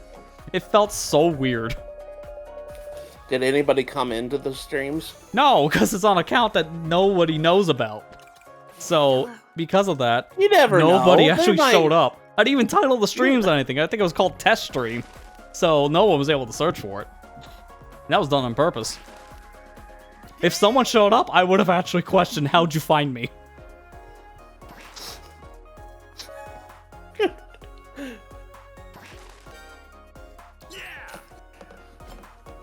Come on. See ya. Goodbye.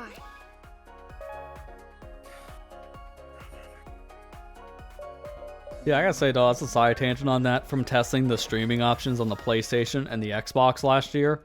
I'm surprised at how much they evolved, because they're so much better than the last time I tried those, which were 10 years ago. I wish that Nintendo had one. That would be nice. The most we have is the game chat thing. Now we can screen share to someone else, but it has to be on your friends list only. Yeah. I know that would solve a problem for a lot of people where I want to stream or record my gameplay, but I don't have a capture card.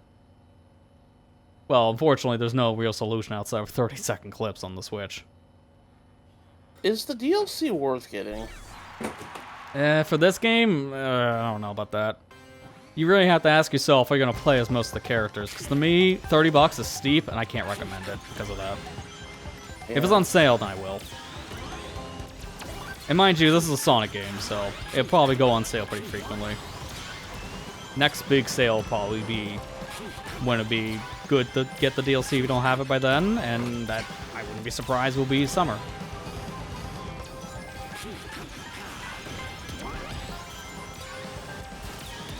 Oh crap. I went a little too far over. Oh, okay, and I'm in Hot 12 now. I fell off twice. Doesn't matter, it's literally the So beginning. you were a shiver. Yep, and I fell So off you were shivering. again You fell off. and again. Sorry, every time that phrase comes up, I Yeah, because I it's don't so know, I love relevant that. for like 2 That's years. like my favorite meme from Splatoon 3. Yes, I did shiver fell off. Yeah, it really just became a meme because the character kept on winning Splatfest for a while. I do think of all 3 of the different hosts that we had over the years, Shiver has had the most wins under her belt, which is insane to think about. I don't know, Big Man. I think Big Man also got pretty close, but I think Shiver won more of the events overall so far. I would need to see a list to see like, how many each host won between all 3 games. Because I believe Marie won the most in Splatoon 1, and Marina was in 2, if I had to just guess. I just want to know when Splatoon Raiders is coming out. Yeah, same here. I heard another story that it was rated, I think, in the PEGI system. So maybe it's imminent, but I heard that last year it was rated in Korea, and we never saw anything after that. That was months ago, so that didn't matter. Like, those X game got rated in this country. Rumors never really amount to anything from my experience. So, I just want to see the game in general from Nintendo. It does kind of feel like they forgot about it, 'cause it's been a while. I know. I'm gonna be honest. Like, I know that people were like getting all upset about them not having a direct, but in the same sense, I'm just like, honestly, I kind of like it because I don't have to sit here and, you know, be like, oh, I can't wait for this game, and then I'll look at my wallet and start crying because I'm poor. And to be fair, I haven't minded that much this past couple months because if it's a new game, honestly, I'd maybe go into the indie scene because that hasn't been that bad. Like, ooh, I'm excited! Super Meat Boy 3D came out. That's only like $25. That's not that terrible. Oh, what do you mean Popokia came out? That's $70? I don't know about that one, Chief. It's been like a lot easier to go to indies right now for a lot of people. I like for obvious Popopia. reasons. Amber was just playing it just now, but She really likes that game, and Yeah. I don't know, it looks fun. It's fun from what I've seen her play. Oh, I've heard a lot of people really click with it. I just use it as the recent example because I've seen so many people play it. But it's essentially just Animal Crossing. So if you like that franchise, then you'll like Pokia. But I don't like Animal Crossing, so that made sense of why I didn't click. Or Pokopia. I always want to call it Pokia for some reason. Like, it's a play on words. Pokopia. Yeah. Pokopia is pretty high quality game. It seems like one of the higher quality Pokemon games we've gotten in recent years in a lot of people's opinions. Like, it's clicked with everyone the same way that Animal Crossing did when it came out in 2020, I feel. I mean, the Pokemon Company flat out had to admit, yeah, we didn't know how popular this would be because we don't have any more physical copies. We just completely sold out, so we need to make more. They flat out admitted that the game is selling that well that they weren't anticipating. Which I do feel like this is a are you kidding me moment, just like normal with Nintendo stuff, because this happens all the time with Nintendo games. They underestimate how popular something that will be. Every time. Yeah. Really? I haven't Okay. played. I know Tomodachi Life came out today, and Are you guys still in that lobby? no, communication's been lost. No. Okay, no, yeah, not I was anymore. wondering because it kicked me saying it was a host error. So I'll be like, all right, if I'm the host, then you know where that should go. That was kind of stupid. While I'm here, how about a friendship thing? I have enough for a couple skins, so who else should we get?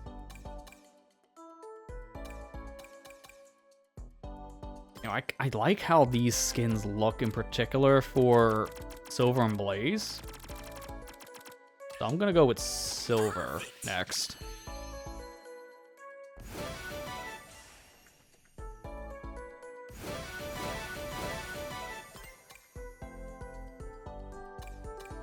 And while I'm here, I should probably get another character. Holy crap, Zavok is ripped in the crosstalk render. I didn't realize how muscular they made him. Oh my god. If only he was like that in the actual games, then he would have no problems fighting Sonic. Oh my god, he is so ripped.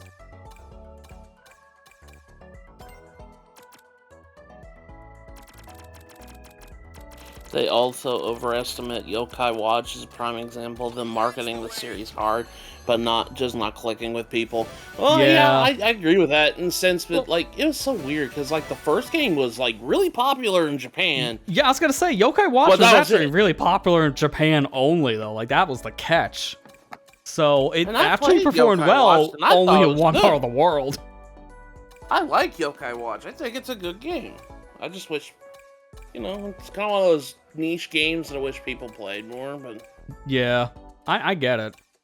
From what I've seen, if you like the Pokemon games in general, you'll probably like Yokai Watch, but it's definitely an acquired taste from some others want to hear, so I get why it didn't perform as well. You know what? One more.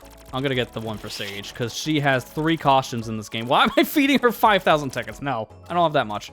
Superlative results. Because she has 3 skins, I think that's like the most unique character in the game for this, so why not? Plus, it's that nice, like, yellow look. Oh, sure. Between that and, like, the Eggman robots are also really nice. Alright, I'm going back online. I'll send you guys the invites. Got a couple of these skins now, so I'm set for a while.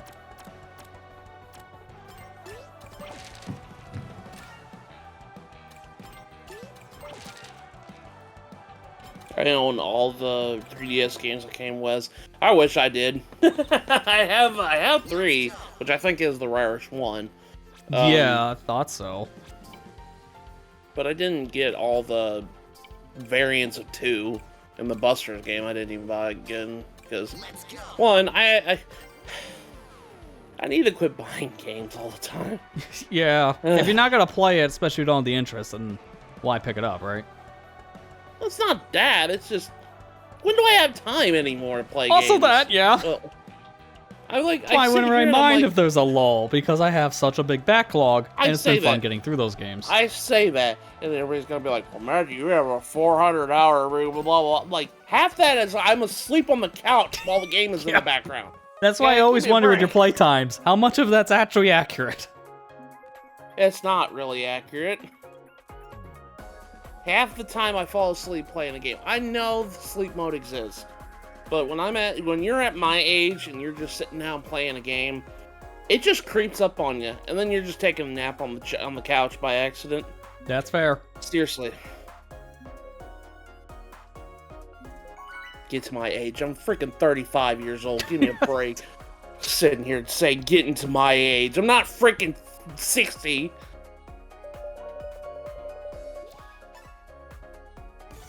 Me looking at Matt's playtime and Tales of Grace's F and his 400 hours. Yeah.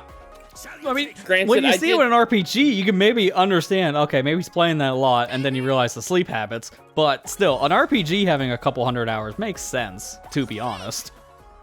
Baten Kaitos having 400 hours is legit because I did Yeah. have to wait 400 hours. I was gonna say, you literally had to wait just for one item, so you just leave the game running. Let's go. Until we meet again. But no, Tales of Graces was one of those situations where I fell asleep quite a bit. And plus, I have really bad sleep apnea, as you guys know. So, yeah, it just happens. Yeah, I'm just I sitting get it here, for that reason. you know, playing a game, I'll tend to, fall asleep. I literally, last night, I told Amber this last night, I said, I was half asleep when I was fighting Misty last night. She said, really? And I said, yeah, how did you win? I said, I don't know. I just won. Just played that much of Gen 1 in particular, you know, and with the what's remake, going on. that you kind of know what to do in autopilot, I guess. I said I had an Oddish on my team and my War Turtle knew Bite, so I think we were good. Oh yeah, I mean, you had a pretty tanky Pokemon there. You didn't have to worry about the typing. I also had Pikachu, but Pikachu died in that fight, so... Not doing Nuzlocke. I'm not that type of person. I'm not Tom Fox. I mean, honestly, nowadays, if you're Nuzlocking, then you're pretty much sucking the fun out of the game, because you're min-maxing everything. I miss the days when Nuzlocking were really just like storytelling, and you're attached to the Pokemon, but nowadays, it's just all about the stats. That's why I kind of find it boring to watch Nuzlocks, honestly. I'd only ever do Nuzlocke if I was streaming it. That's Yeah. the only time I'd ever do one. Oh, that makes I sense. wouldn't do then, one in my yeah. personal time because I don't know. It's boring doing it by yourself. I find it boring doing it by yourself. Yeah, it'd be more fun if you had an audience watching. That's why I think most people who do a Nuzlocke usually do that. Make videos or stream it, just for that same reason. The only thing I always worry about that is just the Pokemon community just scares me when it comes to crap like that. Now I'm gonna get hit. What? Yep. What do you mean? What, are you talking about The like back people, like, seating, getting man. The into- back seating. Oh, back. It is No, terrifying. Yeah.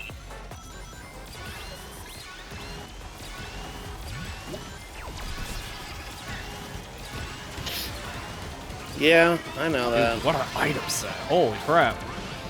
Thank you, random Omoljao.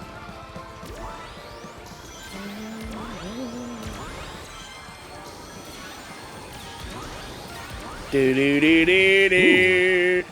Oh, this is a complicated decision because I have... Oh, I should probably... Yeah, I'm gonna have to use this now. I have a Boom Boo, but I didn't want to use my drill. But we do need to do something about the upper placements. And this is what I was afraid of, because now I didn't get a boost item.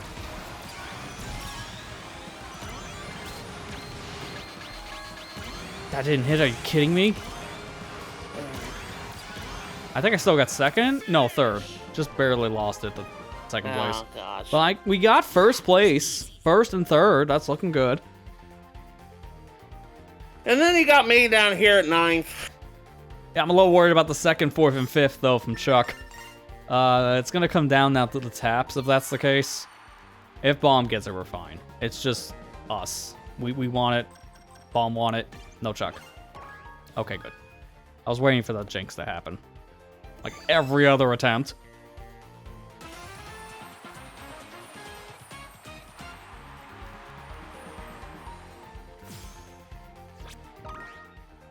Give me all those points. Who's that bird on the 800 point decal? That's not a character in this game.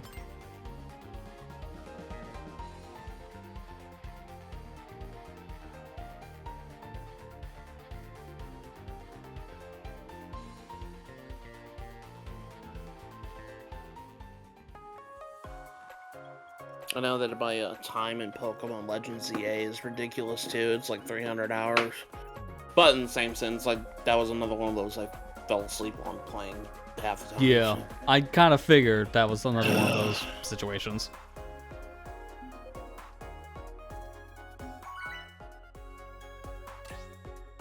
Really? Again? Another communication error. Again? Yeah, I'm kind of shocked that was the second time we had that. We just remade the lobby for that reason. I haven't played too much of ZA yet. I'll just tell you one thing. They did my boy Chikorita right. Especially in Champions, because apparently Mega Meganium has really good ability.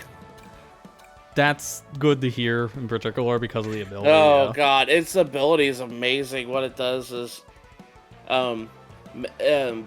it's called Mega Soul. When Mega Meganium's on the field, all its moves act like it's under her harsh sunlight, no matter what, even if the sun isn't out.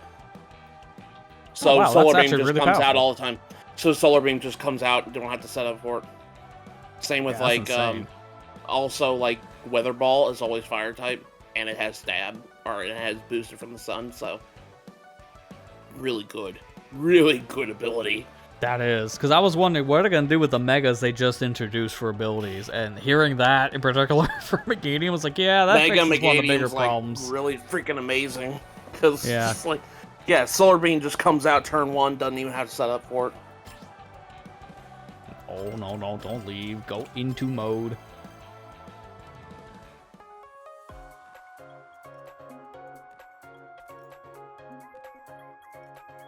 And Synthesis heals more under some, like 66%. Yeah, it's like, it's ridiculous. It's that's ability another is big amazing. plus. I love it. And it's really good for a rain team, surprisingly enough, as funny as that sounds, because it has that ability, and it's like, I'm always under dark sunlight. I don't care if it's raining, because it's sun to me. Yeah, that's true. You can combine that with a different weather type at that point. It's so funny, because everybody's like, this is like the perfect Pokemon for a weather team. For a rain team. It's like, yeah. Hello. Yeah, basically two weathers at the same time. In a sense, yeah. Yep.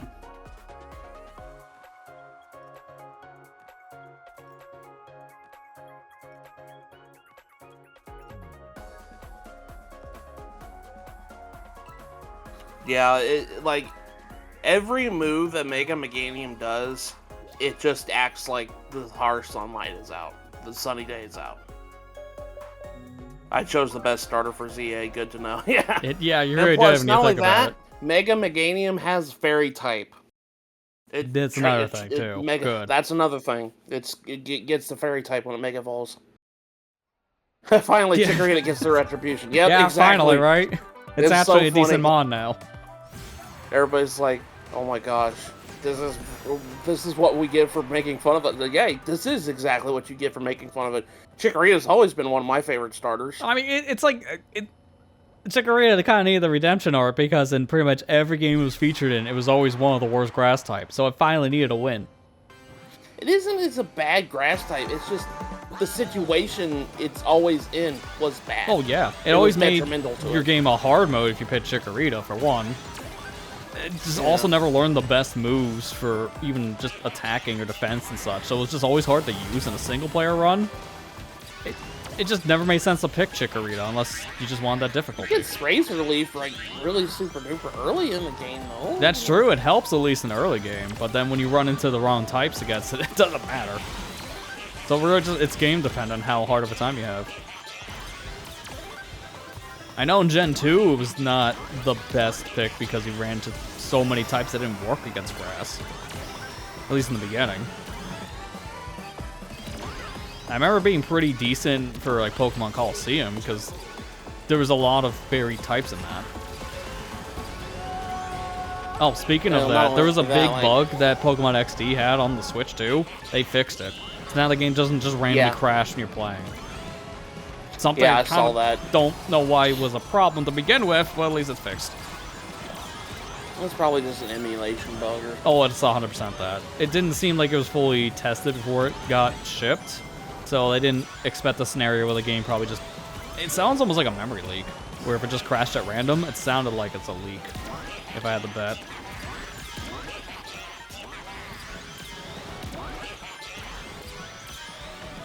Because the solution of playing with save states is not great to me, personally. Chikorita's always been liked. But yeah, I agree with that.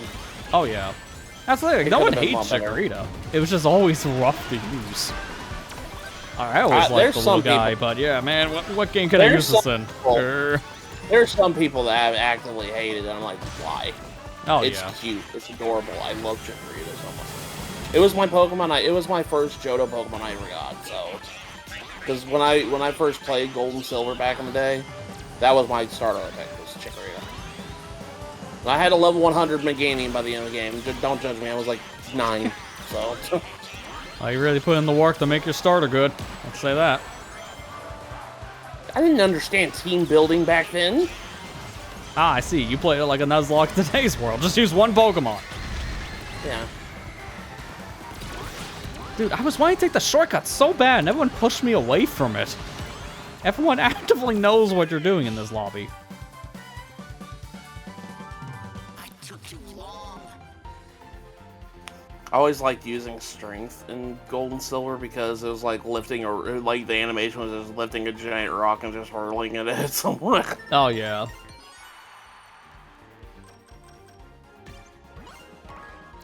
Holy crap, no one got any taps, and Team Red over here like, yeah, we hit each other like 80 times.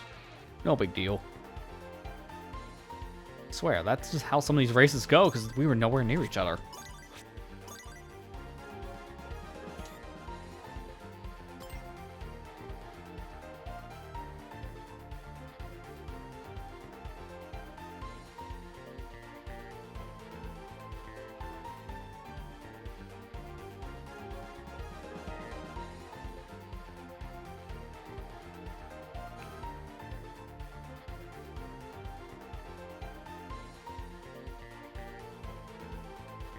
I know that Chikorita was good at setting up like reflect and stuff like that, and stuff like that. So Yeah.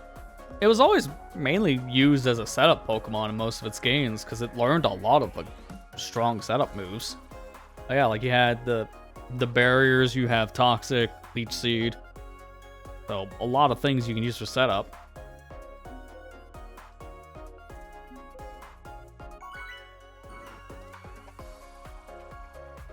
It's like Flareon the starters. I think that's the best way of putting things, honestly, for Chikorita. Where it's like, it wasn't bad, just didn't learn anything you needed in some of the games.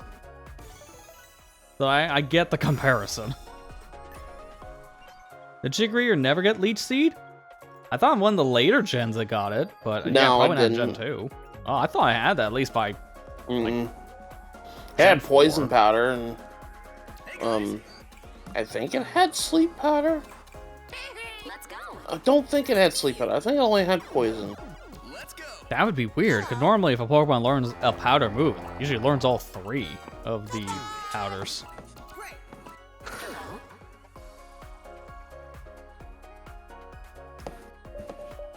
I don't think it had Leech Seed until recently.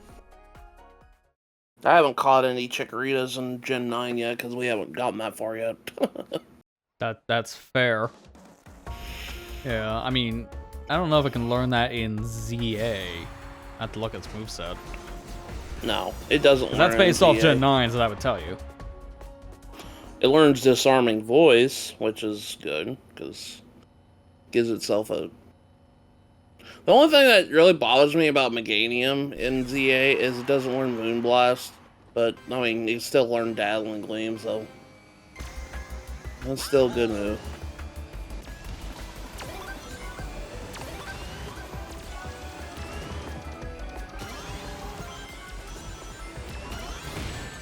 Okay, it's only you can get Leech Seed and Scarlet Violet in particular. So no other generation had it besides one game, and that was for Gen 9. Really odd, it didn't have it up until Gen 9, because that just kind of made sense for Chikorita to learn. At least to me.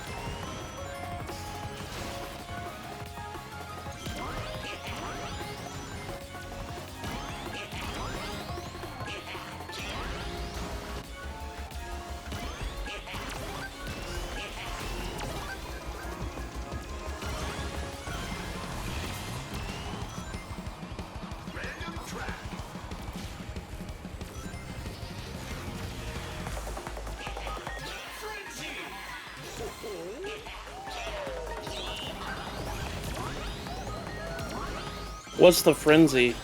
Oh, this is the dash panel one. Oh god, almost fell. Yeah.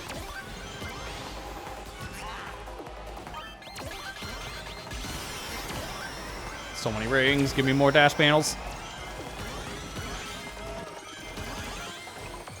Break.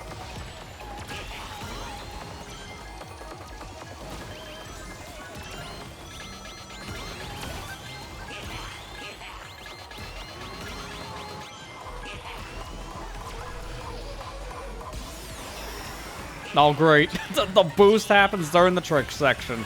My favorite way of wasting it.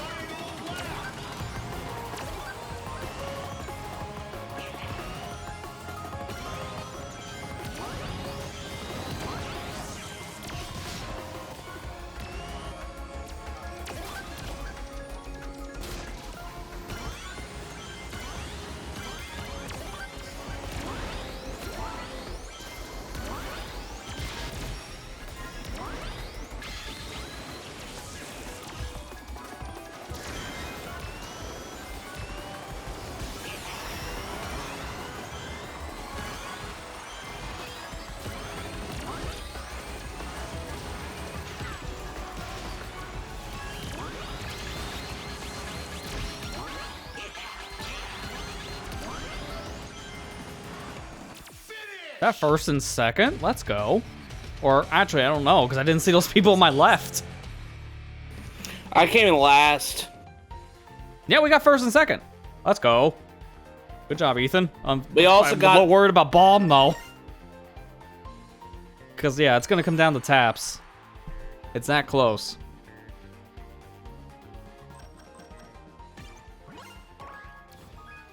Team right out of nowhere, man. It's a double victory. We're over here in third place. Man.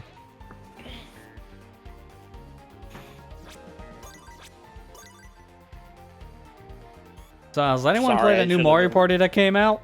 You're looking at it. Because it just feels like a Mario Party moment again. It wouldn't matter what placement you got. Based on how that specific tap thing happened, I think we still have lost.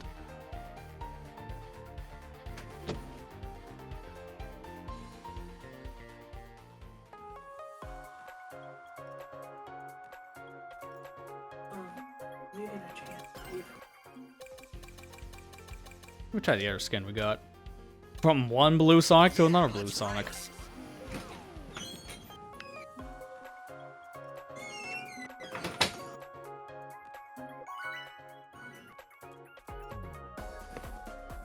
That would be like 6, something like that.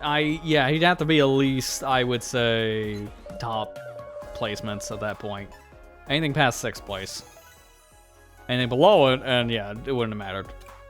Hey guys.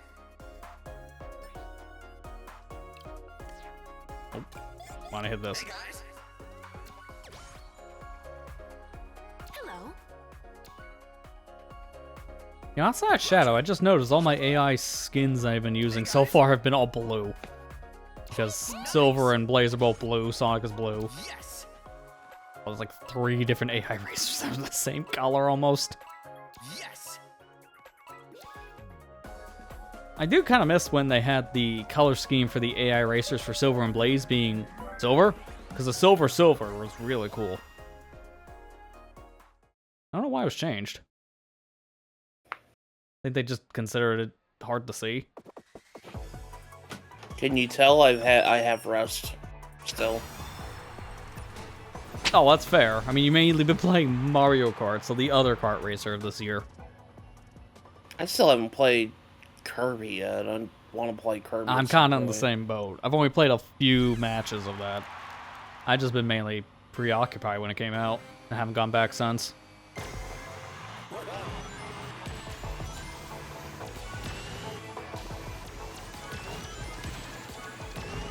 I know the game at this point is fully done. Like, all the updates are out for it now. So, nothing really left to wait on, I guess, for Kirby Air Riders for balancing. I didn't know Spagonia was in this game. Yep, that's what this is. It's supposed to be the playoff rooftop run. You can really tell with the music, but it is more Spagonia than anything else. Because this game has a lot of Sonic Unleashed love. It's like, what, at least 3 different stages from Unleashed? The Werehog DLC for the bonus. It's a lot of love, and yet we're considering maybe porting Sonic Frontiers again. You know, the writing's on the wall for the thing people probably want the most right now. No, let's just re-release a game we already can play on current consoles. Wait, although, from what what? I'm understanding, yeah, remember the Sonic Frontiers Definitive Edition rumor that's been going around? Oh, yeah. That, although from what I'm understanding, I think that rumor is pointing maybe to a Switch 2 edition in particular, like a Switch 2 upgrade. That would make more sense than anything else. I would not want to see that re-release again. Why would it need a definitive edition when all the DLC was freaking free? Exactly, that's what I'm like, what are you going to do with the game? You're going to add something to it. And there's really nothing I can think of they would add to Frontiers at this point. So when the rumor changed to being it would be a Switch 2 upgrade, it's like, okay, that makes more sense. Because the Switch version is the worst version of them all. So you can use that to give it proper, like, updates at that point, fix the performance issues. Yeah. Re-releasing the game on, like, the PlayStation 5 or Xbox Series, PC, it makes no sense. The game is already on these systems, and it runs perfect on all of them. And there's nothing else they would change about the game. I'm 100% certain of that. They wouldn't fix any of the draw distance issues or add any, like, brand new content, I would feel. It would just be a repeat of what's already out. So, it's like, what were you doing? To be honest with you, too, like, as much as I like Sonic Frontiers, I am sick to death of it. Oh, it's the only real game it feels like Sega was actually putting out for a while when it came to updates and such. So, dude, are you yeah, freaking kidding me? it's fun, but it didn't need an extra thing Oh of my content at this gosh. point. Dude, I was in 5th. Now I'm in last. How is this happening to me? That sounds about right for a kart What is racer. going on with this freaking game? I somehow got first, though. I'm shocked on that, because I thought I was going to get lapped. Well, if we get taps, we still win. Oh, no, that's right. We're on boost mode now. Never mind. So the argument still is valid, but change out the word boost, and you're good.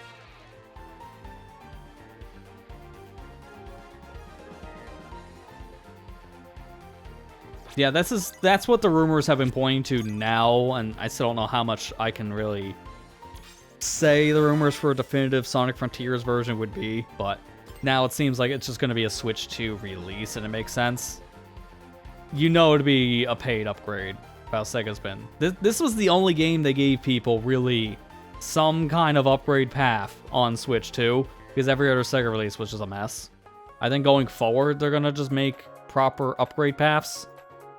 The damage has already been done, though, for most of their games, which sucks. I still don't understand why they didn't do that for Sonic X Shadow. Like, there's no reason Literally why that a year couldn't have been. after it came out, you kidding? Like, what wasn't even a full year, and it didn't have an upgrade path? That was stupid.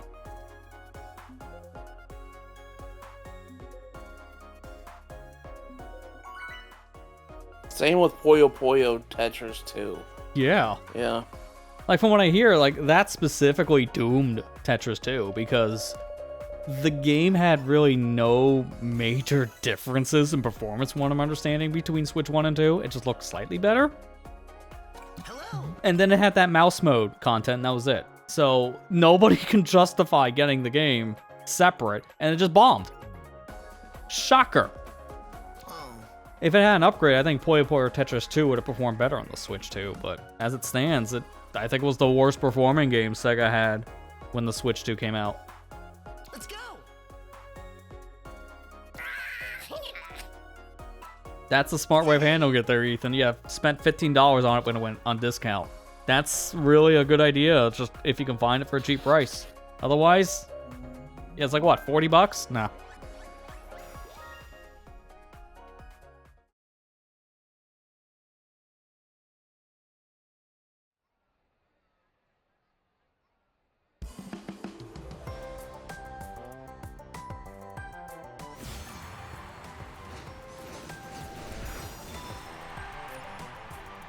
Go through dash panels.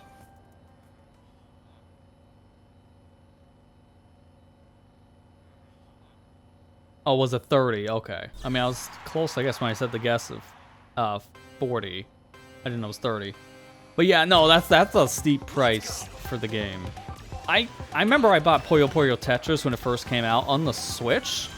But one, this was Switch 1, so it wasn't as much at the time to play on the system, besides Breath of the Wild. 2, pre-ordered the game physically so I get that keychain. I still use it now, I like that keychain. 3, it was the first time I got released in the West, and I was really excited for it. But I never picked up Tetris 2. I'm still wanting to pick it up at some point, just wait for a sale. Because I liked what I played, but they're expensive for puzzle games. 30 bucks is steep.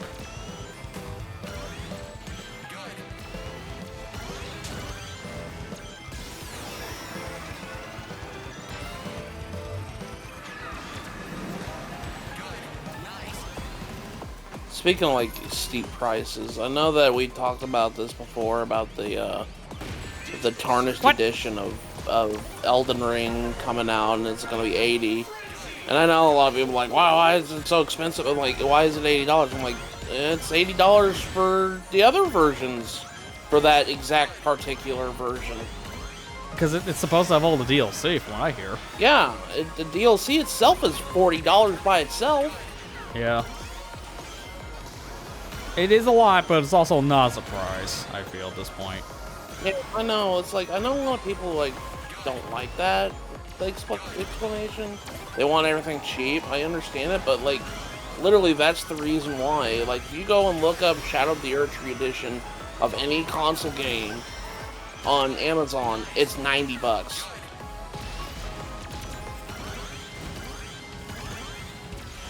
So, like, I understand why it's the price it is. And to be perfectly honest, if it's how it is, then that's how it is. You know, I just wait for a sale if you can't really justify it. Just wait. You know it's gonna go on sale. But at least, you know, I'll tell you that much. If you're gonna plan on playing Elden Ring the first time playing on Switch, you're getting the best version because it has all the DLC on it. No, I will not agree with that. There was a reason why I was delayed. Okay. You're getting complete version. Yes, that's what I meant to say. Right. There you go. I understand. I use the.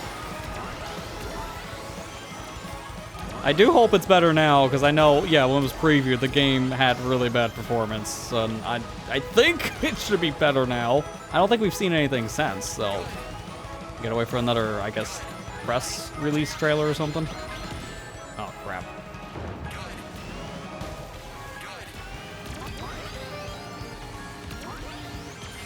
Use the shield.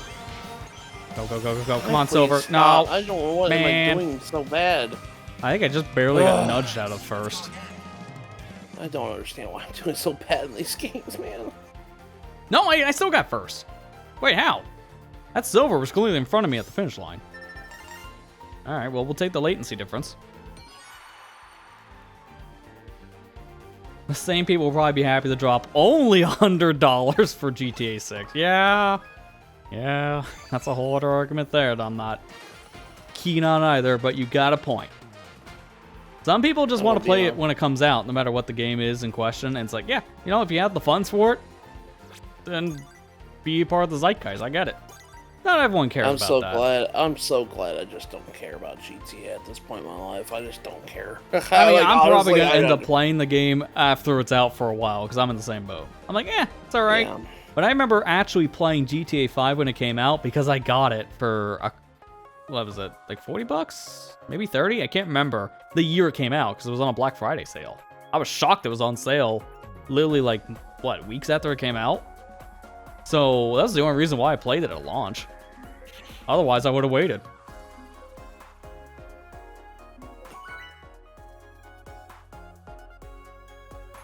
Speaking of, Yeah, I just Yeah, you don't hear care about that for leak GTA 6. for the GTA stuff that happened this week? Because, the Take-Two hack. No. I We haven't actually heard know how anything. much people are spending on GTA Online because of that. Surprisingly, more people are spending money on GTA Online on Xbox and PlayStation right now. And the PC version makes like 200k a week. It's the least performing platform. Hence why they're not releasing GTA 6 on PC at launch. They would wait a year. PC always performs the worst, apparently. But it sold the most. Which is an ironic difference. People normally, when they're buying stuff on PC, they're not investing more and more money on the game. They're just buying it once. But, like, from what I understand, Xbox One and PlayStation 4, they make, like, $1 million a week with GTA Online. PS5 is similar. Jeez. I don't think it's $1 million, just shy of it. And Xbox Series X is, like, a couple $100,000. It's the worst performing console of the four, but it still makes a lot. Also, I why played the a game lot of- has not really been like in a rush to come out. GTA Online does enough for Rockstar at this point that they don't care. I played GTA 5 a lot when it came out, but I've only played the online. I never even played the story, That's fair. and that's Most people, I Nice. think, could say the same. which, looking back on it, it's like I'm kind of disappointed in myself. I guess I don't know. It was kind of in a time of my life I wasn't very happy with how things are, so I don't know.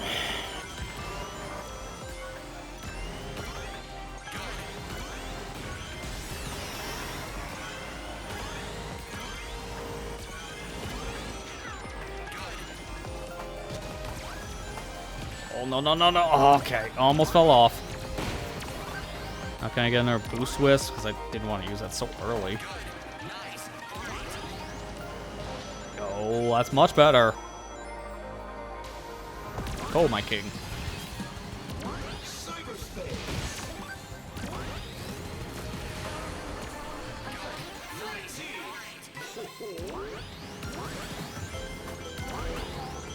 We were just talking about it earlier. This is how this level would look, by the way, if you had a Switch 2 edition of Frontiers, man. You're getting the sample on the Switch 2.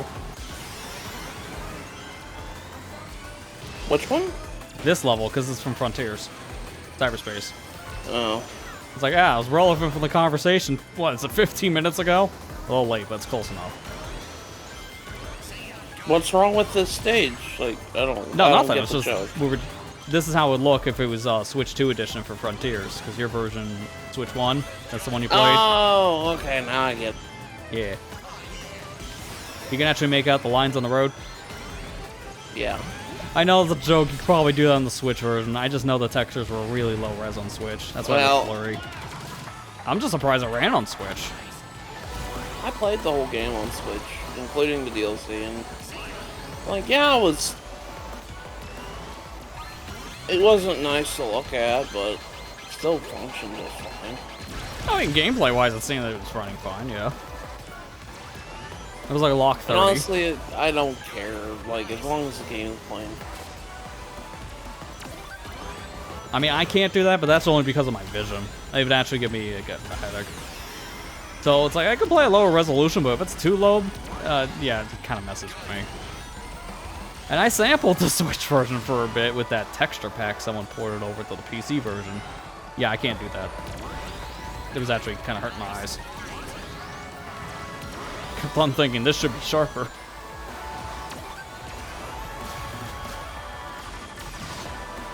Oh wow, I'm so glad I was still in the laser. Because if I got dropped off in front of the finish line, I was getting hit by a fist. And I would have dropped probably 3 placements.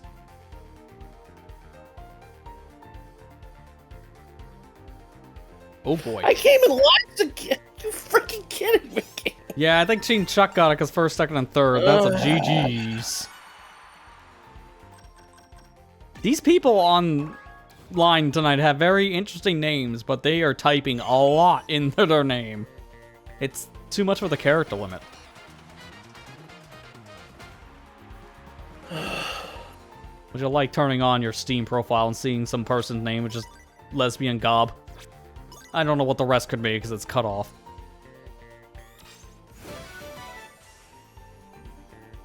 There's the flock. So 2 more awards left.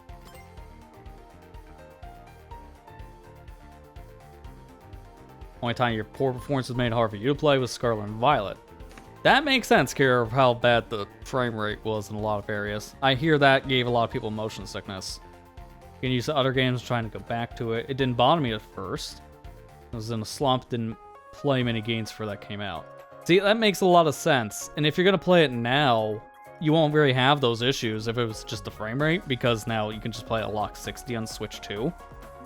Which fixes so many problems the game already had for a lot of people.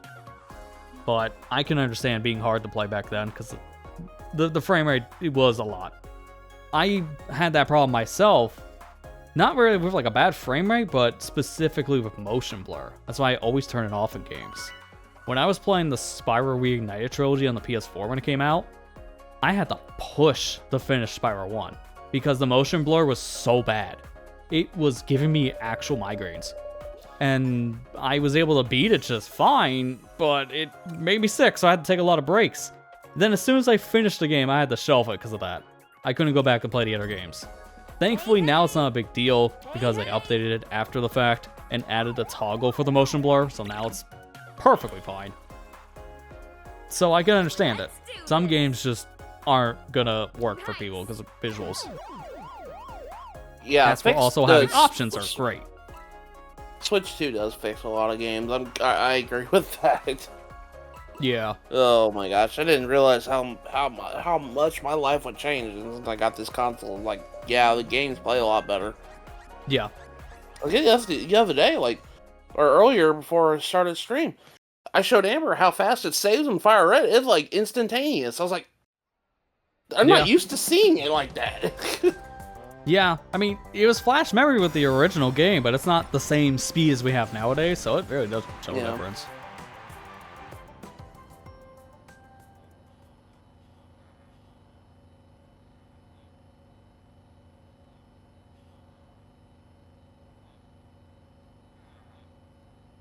I still can remember the day, though, I upgraded to an SSD for the first time on a machine, and just seeing the load difference for some games was just insane. Like, you blink and you're in the game.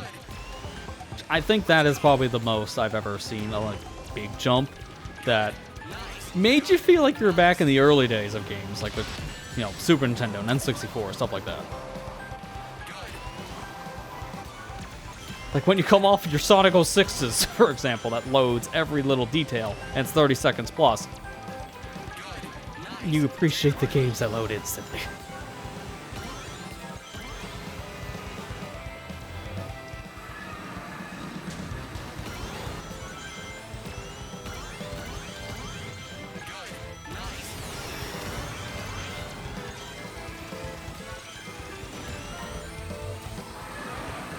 Hold this for a bit.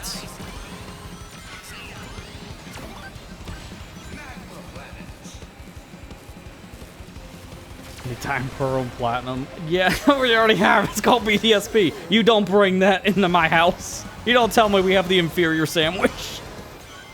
One of these has a battle tower, the other one has glitches. Lots and lots of glitches.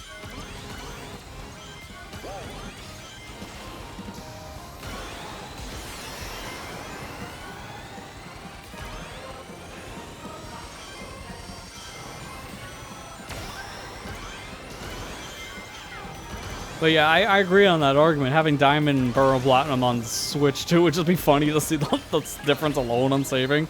Because I remember playing that on a DS flash cart and swapping out like the SD card to like one of the newer standards years later, and it was so much faster to save in those games because it's actually saving faster to the memory. Just seeing that, I was like, holy crap. When I was younger, wish they released a new part. When I was younger, whenever I saved in Diamond and Pearl, and Platinum for that matter, I'd always like count how many circulations that the dial did during the saving clock. It's like, oh, it takes like 6 hours and a half, 6.5 hours to save according to the circulations on the clock every time. They do like 6 full rotations and a half in order to finish saving. Yeah, it was That's not pretty like- bad. That's a funny way of counting it. I don't know. I was weird when I was a kid.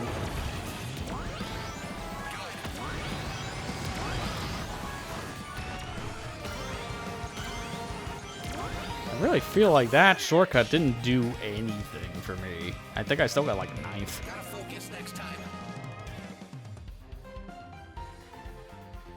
Oh, 8th. I don't know about this one, Chief. GG's. I don't know about this one either.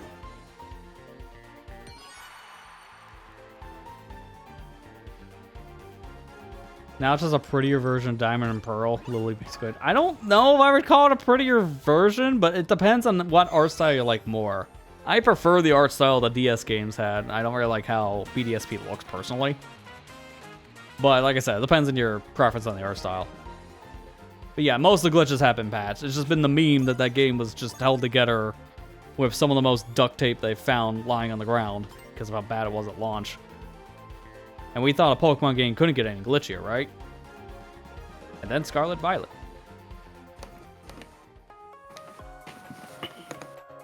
At least one had funny glitches that let you beat the game in like, what, 30 minutes? The other one was literally just crashing your system. So, one was definitely worse and also got fixed at this point. Yes. Hot take. I Don't want this still think BDSP is a good game. I just don't understand when people say it's the worst game in the franchise. I'm like, I don't know about that one, Chief. I mean, I think it's the worst remake, but worst game in the franchise? Yeah, I don't know. Again, I think it just kind of comes down to some preferences. I don't know. I think that when we throw around labels like that, and we're just like, you're talking about a game that's like, at most, a 7 out of 10. You're making it sound like it's a 3 out of 10. Yeah. I hate that analogy. I just hate it because like people blow things way out of proportion and it's just annoying as heck. Because it's just like, yeah, I can understand where you're coming from, but like I said, you're making it sound like it's a 3 out of 10 instead of a 7. Yeah, well, if a game is very disappointing to a lot of people, they will make it sound worse than it actually is. It's just that disappointment talking. I agree with the statement from Ethan. It's a fine game. Probably the worst remake for sure. I think that is generally agreed on. And I think the hate for the game has calmed down now because it's been out for a couple years. People just moved on from that. It's fine. It just does feel like it was missing a lot of content. And from what Kira's saying, it makes sense of why. I heard something about the dev team being caught off guard about how soon the release date was and having to cut all their planned quality of life they wanted to implement. Which makes sense because the Pokemon Company is really bad about that. You gotta release this like right now. We need a Pokemon game for this holiday. Release it now. And a lot of games get rushed out the door because of it. That's why I'm shocked that when they announced Winds and Waves, Gen 10, it had a 2027 date on it. It's like, I'm sorry, we're talking about the same company that rushed out literally every other game to market. Are they finally learning they can't do that anymore after how broken Scarlet Violet was? Thank you. Yeah, I think they did. it was an eye-opener for them. I feel like they went through the same problem that Sonic did with like SonicGhost 6 and Rise of Lyric, because when you have a game that releases so broken and that's all people talk about, you learn you can't keep on doing that. And you actually got to give your devs time to make games. Like, people can wait, and you have plenty of other things to release in the franchise to hold people over. We see how well that's been working over the past few years for Pokemon. Just release a spin-off, does just as well, if not better, sometimes in sales. Like, the sales of Pokepia in general just kind of show that, because it's a spin-off, and it's selling way more than they anticipated.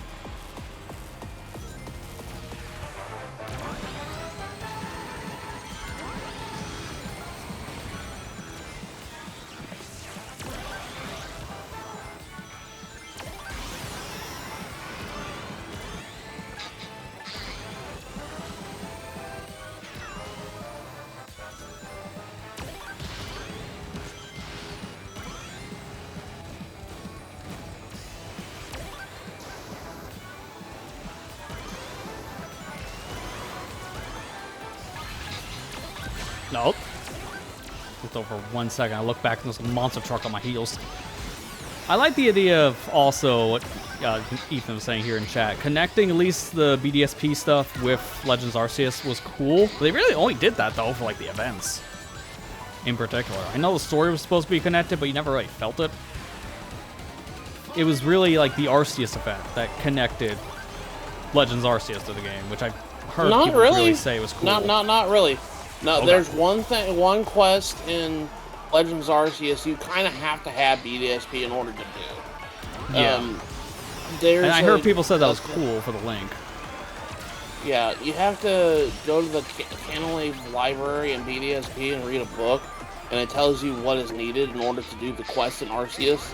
So I think it's kind of cool. I mean, it's stupid to have 2 games to do a quest. I mean, it does suck on because then you online. can't get a single mon, yeah, but also just the implementation of it is interesting. That's how I feel about it. I mean, like, it's still like you still go look on the internet what the text is. Yeah. You do what you need to do, but I still I don't think think it's you kinda can get cool the that Arceus or the Darkrai anymore, though, in BTSP from those events, right? I think those are one-time things. Arceus, Darkrai and Shaman and Manaphy were one-time events in BDSP. In BDSP, you can get Arceus by just getting Arceus and Arceus. If that makes any sense. That was a whole time. I know that sentence right there. That's like a way that was a on. You whole said words. sentence right there. That's the Pokemon can series get for you. Arceus Sometimes you with- say nonsense, you it makes could sense. You could still get Arceus in BDSP as long as you get Arceus in Legends Arceus. That's the stipulation. I suck at this game, dude. It's a hard one. I feel like in some ways it's a little bit harder than Mario Kart World, and that's saying something with half the crap you see people doing that.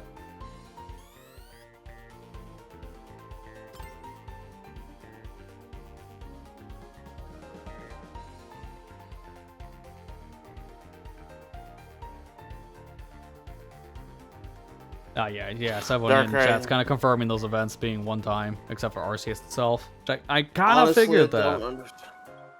Really don't understand why the Pokemon Company was like, mystery gift, only limited time. Stop doing that. I think it's Please. getting old. It really am tired of the one-time events in games, man. I know in Legends ZA they kind of made it permanent, and I know in Scarlet and Violet they did the epilogue, did mystery gift as a permanent thing, but that just needs to be an update to the game. I'm sorry, Yeah. I hate mystery gift with a burning passion. I think that needs to be phased out with just updates. If you want to give these people this stuff, just give it to them through an update. Quit with That's this how I've mystery always gift. felt with these, like, all these time events. Like, we talk about this one here, an example, because it's extremely relevant. Gee, I wonder why. You can't get any event-specific items from events that no longer run. It's impossible. But what you can do to circumvent it is just make it a one-time thing for, like, maybe a few weeks to a few months, and then you can get these items later. In the case of Pokemon, that's easy enough to do with another distributing of those mystery gifts. They can easily do it again and keep it permanent, but they just don't do it. I mean, this is coming from the same company that's still partnered with GameStop to give you a physical code. It's like, stop that!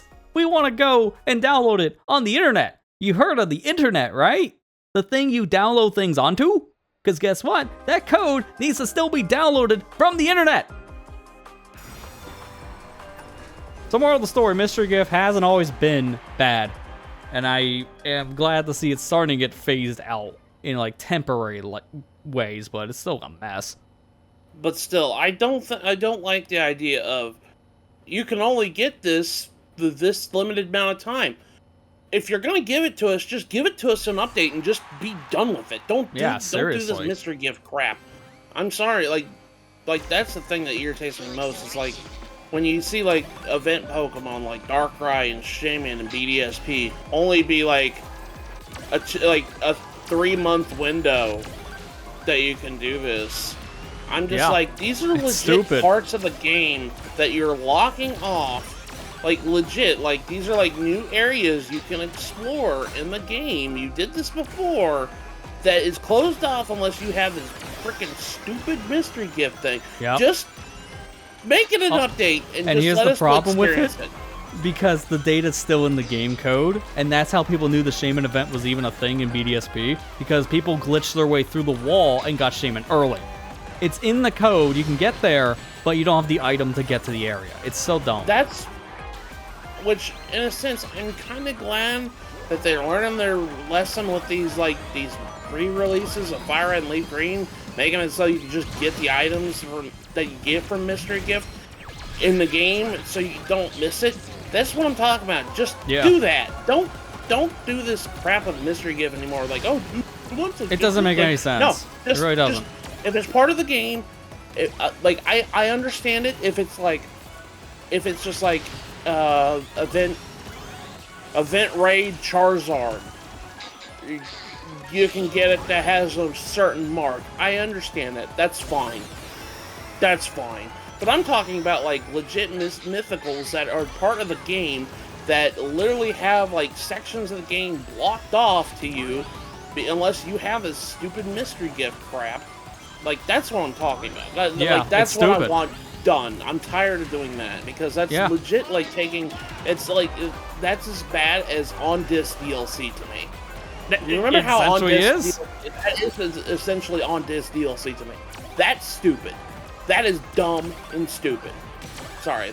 Welcome. Thank you for listening to my TED Talk on how stupid Mystery Gift. Like I say, so many games do that wrong, and the Pokemon games are some of the worst about it. It's insane to think about it's still a thing in modern Pokemon. The fact that when I was a kid, because I couldn't go out and do this crap, that I had to get an action replay to get the stuff in Diamond and Pearl back in the day, to get a freaking cheating device in order to experience a game that's already in the game. Yep. That's stupid. It's really dumb. You shouldn't have to go to outside means because this event is no longer active. It's just gatekeeping at that point. Yeah, that's the only way I learned that, hey, I can only experience the Arceus event. I can only experience the Darkrai event. I can only experience the Shaman event by using an action replay. I hate that so much, man. Yeah. Like I said, I just don't understand it. Why is that still a thing in the modern games? They're slightly learning, as you said before, but it's still a problem. Yeah. I don't think we won that because Team Bomb is just no, Bomb got like first through third. That was pretty much a guarantee. If a team gets first through third, that is just an instant win, no matter what. I'm okay with Mystery Gift being a thing if, like I said before, if you're doing like a 7-star terror raid for shiny Charizard with a mark, that's fine. If you want to do it that way, that's fine. I understand that. That's because you could still get a Charizard in the game normally. Yeah, exactly. It doesn't really change anything if you miss it. You just miss out on that one specific event to play, not necessarily miss out on a thing to actually add to your decks. And I know, yeah, reason what is FOMO. Kira's saying, I get it. Yeah, I was just going to say that. Yeah, from what Kira's saying, it's just FOMO. And FOMO was been bad with the series from minute one. But how they handled Mystery Gift before the internet was a mess. It's kind of a leftover from those times and keeping the FOMO factor. But I don't miss those days where you have to take your Game Boy to a physical location to download this data to get Mew. I don't miss those days. Those were terrible. Legitimately, you had to live in the right areas for those events to even happen. It was stupid.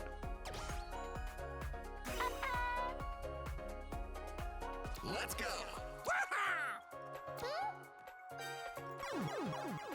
Do it. Like I say, the FOMO factor is like a problem with all these games with their events.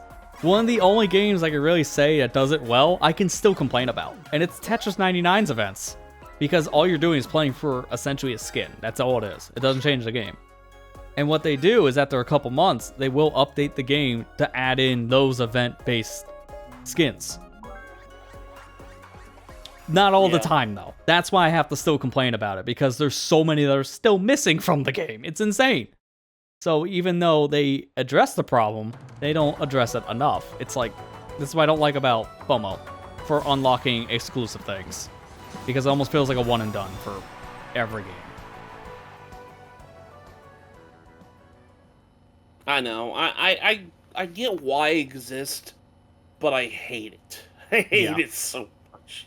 Yeah. Oh gosh, like I hate it because like whenever I'm doing like, I think about like if I plan out a let's play for like a Pokemon game, I have to take that crap into considerations. It's like, well, I can't really show this because it's impossible for me to show. Yeah, it's like either you have to mod in that stuff somehow or just find some video or screenshots if someone else has it recorded. It's just not possible to do in a legit way anymore. For most games. It sucks. Well, not only that, not just for video content's sake. Like, if I want to experience it, when I was a kid, I wanted to experience it because I wanted to catch Darkrai when I was younger. I wanted to catch, you know... Jesus. If I get turned around. I wanted to catch Shaman when I was a kid. I wanted to catch freaking Arceus when I was a kid. Because I thought Arceus was a cool Pokemon. But, you know, like, couldn't do it because I just didn't have the ability to get that mystery gift stuff. Go to the freaking Toys R Us down, like, 30 miles away from my house. Yeah. And that's if you're lucky if they were in the area with, like, a store that ran the event. Because sometimes that didn't even happen for people.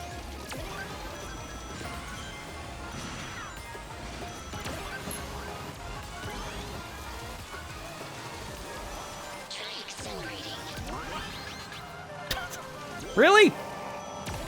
Sage just told me to try accelerating and driving as fast as possible. What kind of backhand compliment was that?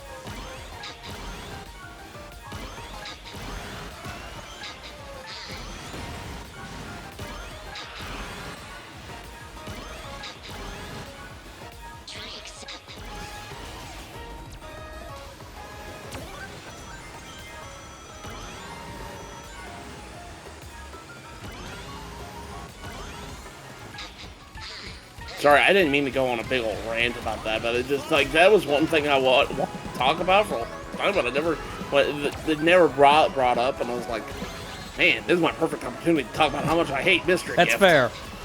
It would have been relevant the one day I would touch White 2 again on this channel or something, but I'm like, again, the Pokemon community scares me. That and the text size. Screw them. Honestly, I at this point, Lester, if anybody does that, I'm immediately like kicking them from chat because no one's gonna talk like that. Whenever, like, I don't care what game it is, you're not gonna talk that way. Yeah, I mean, to be fair, I'm not as worried about that kind of thing happening now because we found ways to weed out that kind of behavior. Yeah. I'll give people suggestions, but I will not tell people what Pokemon to use. Yeah, That's a whole other argument. Because honestly, that's the thing about that's fun about playing Pokemon is you find out, hey, this Pokemon looks cool, I want to use it, and then you end up really liking it because then you're like, it's really cool. Yeah, you pretty much have to experiment in that franchise. It's kind of the point of them having over 1,000 Mon at this point. Yeah. And yeah.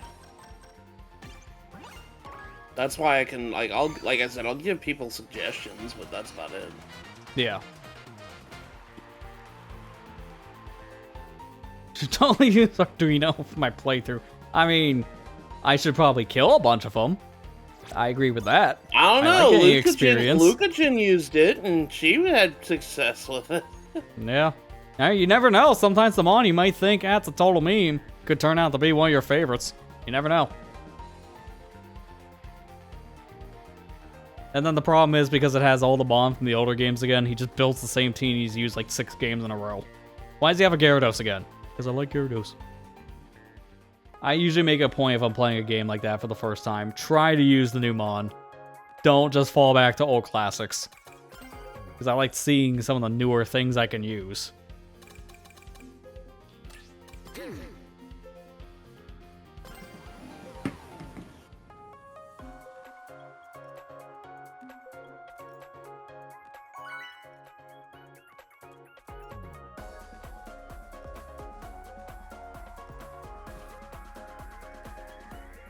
Last time I used Gyarados was back in Emerald. I can't remember the last time I used Gyarados. I think the last time I used Gyarados, like, legit, because I was like, it's not that I hate Gyarados, it's just like, I'm tired of using it, because everybody and my grandma uses it. That's fair. I think the last time I used it was in Crystal version. Yeah, so it's been a while then. That's fair. Also, congrats, you got a shiny. Like, I know, everybody got the red one. I know. Can't believe it. Prefer Milotic. Yeah, I do too. Yeah, the only problem I have with that one is just Milotic is just so hard to get in most of the games. It's a little bit easier in the newer games now, but oh my god. Original Gen 3. Never forget how terrible that was. You just gotta have patience, man. Not even just that. You gotta be lucky to fish it up. I mean, getting a Feebas was terrible. I'm just joking. Yeah, I was stupid. I don't know. When I played Gen 3, I always used Walrein because I always thought Spheel's like one of my favorite Pokemon ever, and Walrein was like one of the coolest Pokemon to me when I was a kid. That's the first time I ever heard somebody actually use a Huntail. Gosh, that Pokemon's always forgotten. Yeah. I'm really surprised. Like, it's not bad, but it's just outclassed by pretty much every other water type. Well, it's not that it's outclassed, it's just getting one is just... Like, the process of getting one is just, like, ridiculous to the point where it's just like, I forgot you existed kind of thing. It's so out there. That's also fair, yeah. Because you have to do a side quest in the abandoned ship and get the right item from the doctor there. And then you gotta catch a clam pearl, and then you have to trade it holding that said item. Like, there's a lot of steps to that process to get this Pokemon, and sometimes people forget it. Not only that, you don't ever see a Pokemon, like a trainer in Gen 3 use this Pokemon. You don't know it exists. Yeah, that's another problem for you in adding it into your decks as a scene thing. You know, it'd be kind of cool, like, if somebody used a Huntail in playthrough, because then people could be like, hey, that Pokemon looks cool, how do I get that? And they go look it up on... Oh, okay, you don't want to go dedicate to it. I think that's what its biggest problem is, because no Pokemon in Pokemon Ruby, Sapphire, Emerald ever used a Huntail or Gorebyss. I think they fixed that for the 3DS remake, but it didn't really change much.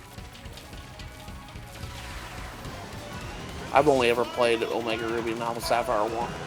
I mean, to be fair, same. I just don't remember either. I do believe it was easier to actually see in that game. I'm gonna be honest with you, I didn't think that game was that... Like, I wouldn't say it's bad, it's just... It's the same problem I have with Superstar Saga's remake.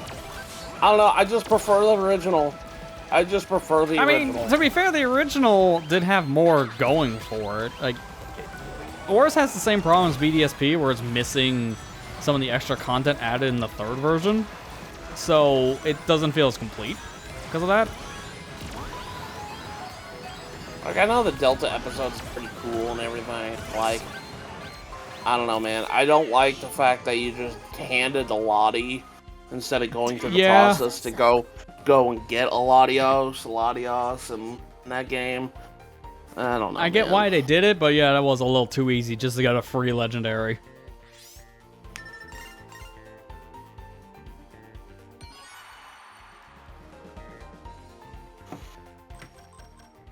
Yeah, wonder how people found it casually. Probably the same way how they found out how to get the Reggies, by reading Braille on a screen you can't feel. So basically, that's how they sold guides, is what we're saying. I don't mind it. Yeah, I agree with you. I don't mind it expanded the Rayquaza lore. It's just a personal thing for me. Like, it's like one of those. Like I said, because I grew up with the Game Boy Advance is like my favorite console, my favorite thing in the whole entire world. Those games are special to me. And when they try to remake it, I don't know, remake a game from that console that I played a lot, it's really hard for me to, like, say, oh, this is good. I had this problem with I really did have this problem with Superstar Saga's remake. And there's nothing wrong with Superstar Saga's remake. It's just, it feels like it's soulless. It feels like it's soulless to me. Well, I don't know the why. art style didn't work as well as like the hand-drawn art style they had for the original. The sprite animation was the selling point for most people, and that just was gone going into 3D. That's another reason why people did not care for the Bowser Inside Story remake, because a lot of the same problems, because of the art style. Didn't help that one specifically actually changed a lot more that was very unnecessary. That did not help there. The only major thing I remember changed for Superstar was nerfing the Mush Badge, because it kind of needed it. Yeah. Let's go.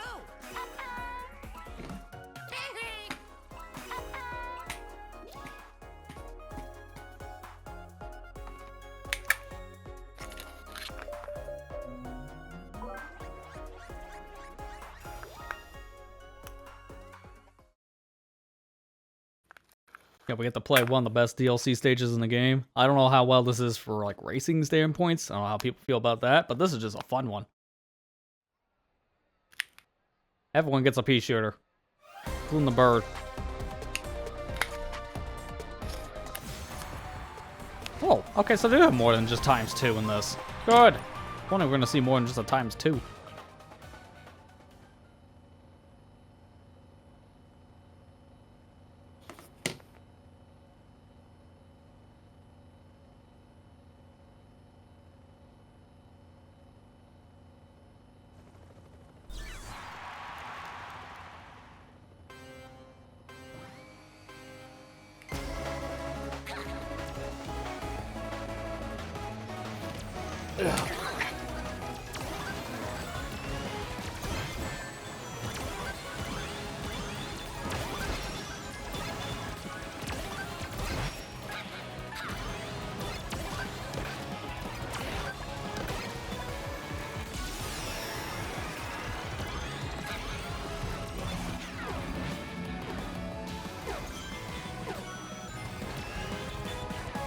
I think I died, like, I don't know what happened. Hold on a second. I mean, I see you in front, or no, that's someone else in mine. I saw you earlier. Thought it was a different Omega.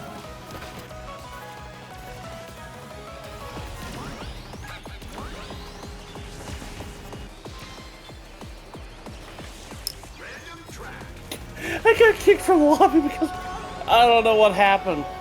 Oh, that's unfortunate. We got the Mega Man stage. I was wondering, like, man, how do you think of the Mega Man stage? Oh no, I'll get back to you on that. Because something happened to my TV and it turned my Switch off. I don't know what's going on with it. I had to go turn it back on. I was like, what the heck happened? Oh, that's weird. Yeah. I don't know. That's okay. I can probably only play one more game anyway, so.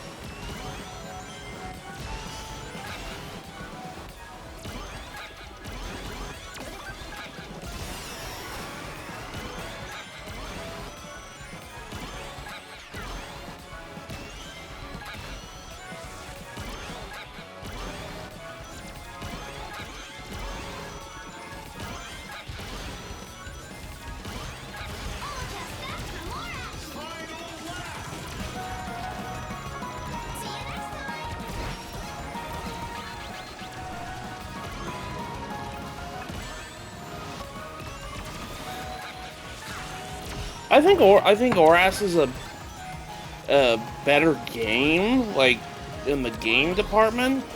It, like I said before, it's mostly just a me thing. Like, I don't know. Like, I think I'm getting to the point now where if someone remakes a favorite one of my games, it's really hard for me to adjust to it. I don't know why. I get it. I mean, that's how I always felt about Ocarina 3D, because I think it's the better game, but I also just prefer the original because of a lot of changes I just didn't care for. But it's also personal preference. Not everyone's going to agree with that. I think it's mostly that. I think it's, when it comes down to it, I think that's just... Like, I will admit, like, yeah, Ocarina of Time 3D is significantly the better game. GG's. Yeah, I mean, what other game has a 9 to 5 boulder? That's one of my favorite facts about that game. It's just so stupid. That's why everyone coined it the 9 to 5 boulder. So, there's a random rock that actually blocks the entrance to the bottom of the well as Child in Kakariko Village, but for some weird reason, it's only there in the 3D version at night. Or at day, excuse me. It's gone at night. Someone just nicknamed it the 9 to 5 boulder. It's like, it shifts out? Alright, I'm going home. It's so stupid.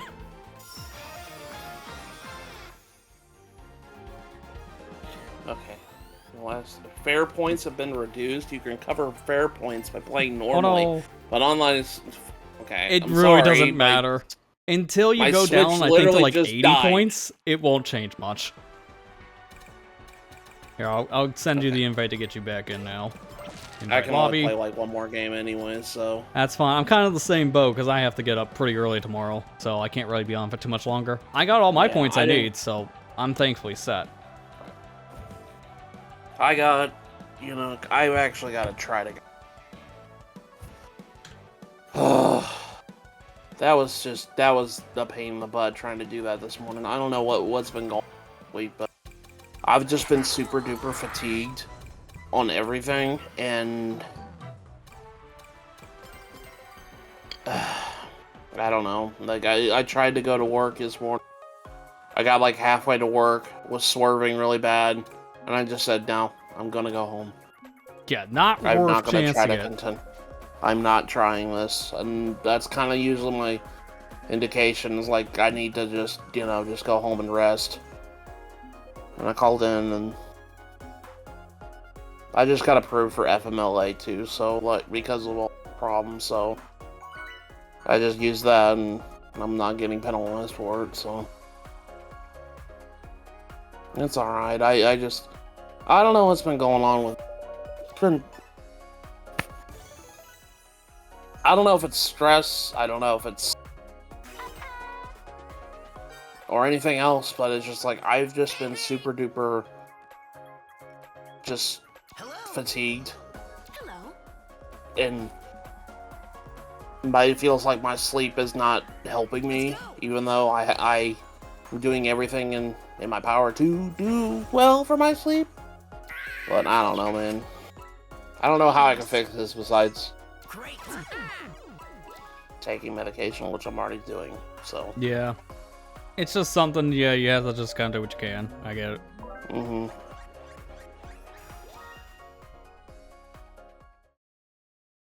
At least on the bright side, it's now Pac-Man time.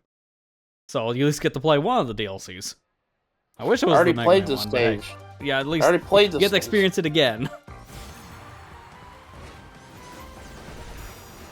How long does this festival go on for? This is the entire weekend at this point. It goes until the end of Sunday, Okay. like at 8 p.m. Eastern. So it's 4 Okay, days. so I can still play it a little bit and try to get more of my points. Oh yeah, easily. Yeah, if Okay. you want to do more of this on any other time during the next 3 days, it's not like Splatoon when you only have like 2 days to play an event. Okay. That's nice. And they fixed the major complaint. That's why I want to see Nintendo do this for Splatoon for their online event as well. The big complaint with festivals is that you can't play anything else. When the festival's active, you can only play the festival. Sonic Team heard the complaint, and they added back in the worldwide option when festivals are happening. So you can play this, or you can play worldwide. You don't have to just play the festival when you're done. Which is nice. Take notes, Nintendo, please, seriously. People have been asking for their ranked games to come back for years during this Splatfest.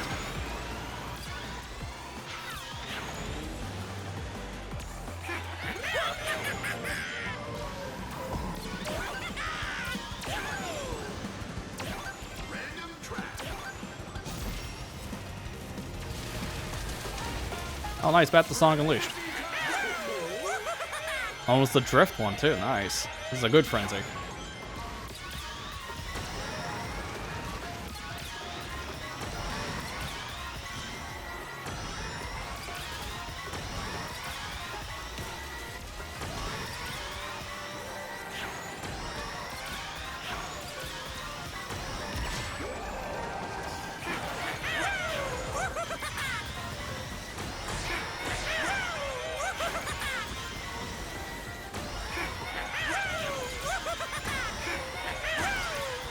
Dude, every time I land, that's such a loud cry.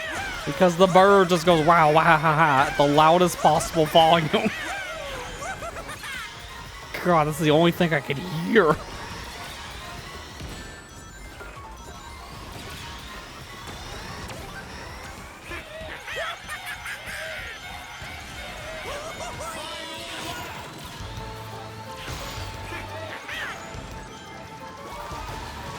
I still haven't played Pack. I need to play the repacks in general, yeah, I'm in the same boat. Repack 1 is really good. I liked it a lot. I had a lot of fun. I never played Pac-Man. This is coming from somebody who never played those games. I've always heard that World 2 is seen as the better game in a lot of people's eyes. Like, it was a fan favorite. And then 3 exists. I don't hear anyone talk about 3. I wonder if they'll do the same thing with... They might. I think I heard a rumor about maybe them wanting to do one or working on it. One of the two. Yo, let's go. I got first place at the very end. Sorry, first place. I had the fist. I came in last place yet again. I think I need to go to bed. That's a sign I get. Yeah. I think this is going to come down to taps, though, because the placements are all over the place for all 3 teams. So it's literally going to come down to the tap boost for the winner. So who won the Mario Party minigame? Bomb. By a lot. Wow, 76? The closest was 47. That was a double difference.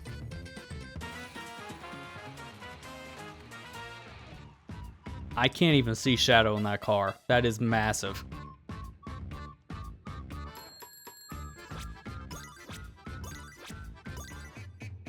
Well, I got 1069 to end it on, so I guess that's fitting enough.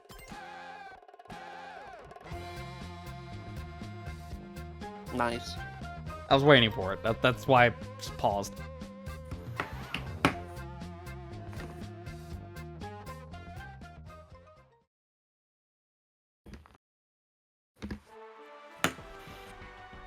Well, that was a festival of all time. You can't comment much on this, because I'm still surprised the bursts are still a thing. That's why no one cared about this DLC, because it's like, ah, okay. Wake me up when there's a character I asked for. Like, I don't... Yeah. If there was a character roster, like, of different suggestions people would have had, this wouldn't have made the list for most people, so I'm just still kind of surprised that they're here. But either way, you know, something. I already mentioned, but the next one I know is the end of the month, with more Yakuza love, because there's so much Yakuza from Sega. And then it's gonna be a rally in May. And I'll tell you, actually, what the times are when I'm in this mode. That's kind of weird. But, yeah, we know the end of April is the next one. So, either way, this was still fun, regardless. I think we've done with Super Sonic Party tonight. That's one way to put it. Yeah. It's very luck. That's the problem I have with the festivals, is they feel like they're very luck dependent, winning a lot of races. And half the time, it does feel like a lot of your teammates don't play the objective. So that doesn't help either. And we definitely have seen that a lot. Almost every time I play these. They're always fun, but to a degree. That's why I'm glad you can play World or Festival online. You're not just limited to the one thing. But, yeah, no, that's it for Sonic Racing for tonight, and just in general for streams this week. Definitely some shorter ones, but still fun ones nonetheless. We'll be back with some more streams next week. Probably going to get on a proper schedule again, I would say, near the end of the month, because this month, as I've been alluding to a lot, I've been super busy, but after this week, I think it should be calming down. So because of that, I'm going to start probably like doing my stream schedule proper, like 7 p.m. and go from there. Probably introduce actual series instead of one-offs. But either way, we had some interesting ones, so I'm not complaining. That Pikmin randomizer from Tuesday was just a blast. In more ways than one. So, yeah. Either way, if you want more, go check out the Pikmin 2 challenge stuff. That's still ongoing. Got a new video every weekday here, and that won't be any exception for tomorrow. So check it out if you haven't already, and that's pretty much all I have. You want to add anything for yourself? I know I said last time I was on your stream that I might be streaming this weekend, but I don't think that's gonna be in the cards this week because I'm like I mentioned before, I'm just so freaking fatigued. I don't know what the Yeah. deal is with me, but Well, I know you said earlier you're not sure when, but I didn't even think you were coming out this week anyways. yeah, I'm trying to feel better. I just wanna, I don't know. I'll tell everybody when I'm coming back, but Kingdom Hearts video is coming out Saturday. I have my last stream that I did gonna come out tomorrow on Saturday, so check that out on the VOD channel. As for a series, I'll get back to Baten Kaido soon. I wanted to kind of just take a little bit of a break between finishing Sonic and returning back to Baten Kaido, so I'll tell everybody whenever I'm coming back to streaming, though. So that's it. Yep. Alright, well with that said, that's gonna do it for this week in general. Oh, and speaking of that, when you mentioned the VOD things, yeah, last week's VOD's going out tomorrow for the Mario Kart. I just didn't get around to doing that this past week, because it was a big one. 1440p stream's always harder to produce. So, people wonder where that was. Tomorrow. I just gotta make the thumbnail. So, with that said, that's actually gonna be it now for tonight. Thank you for watching, hope you enjoyed, and I'll see you back here next week. Take care and have a good night, everybody. Night, guys.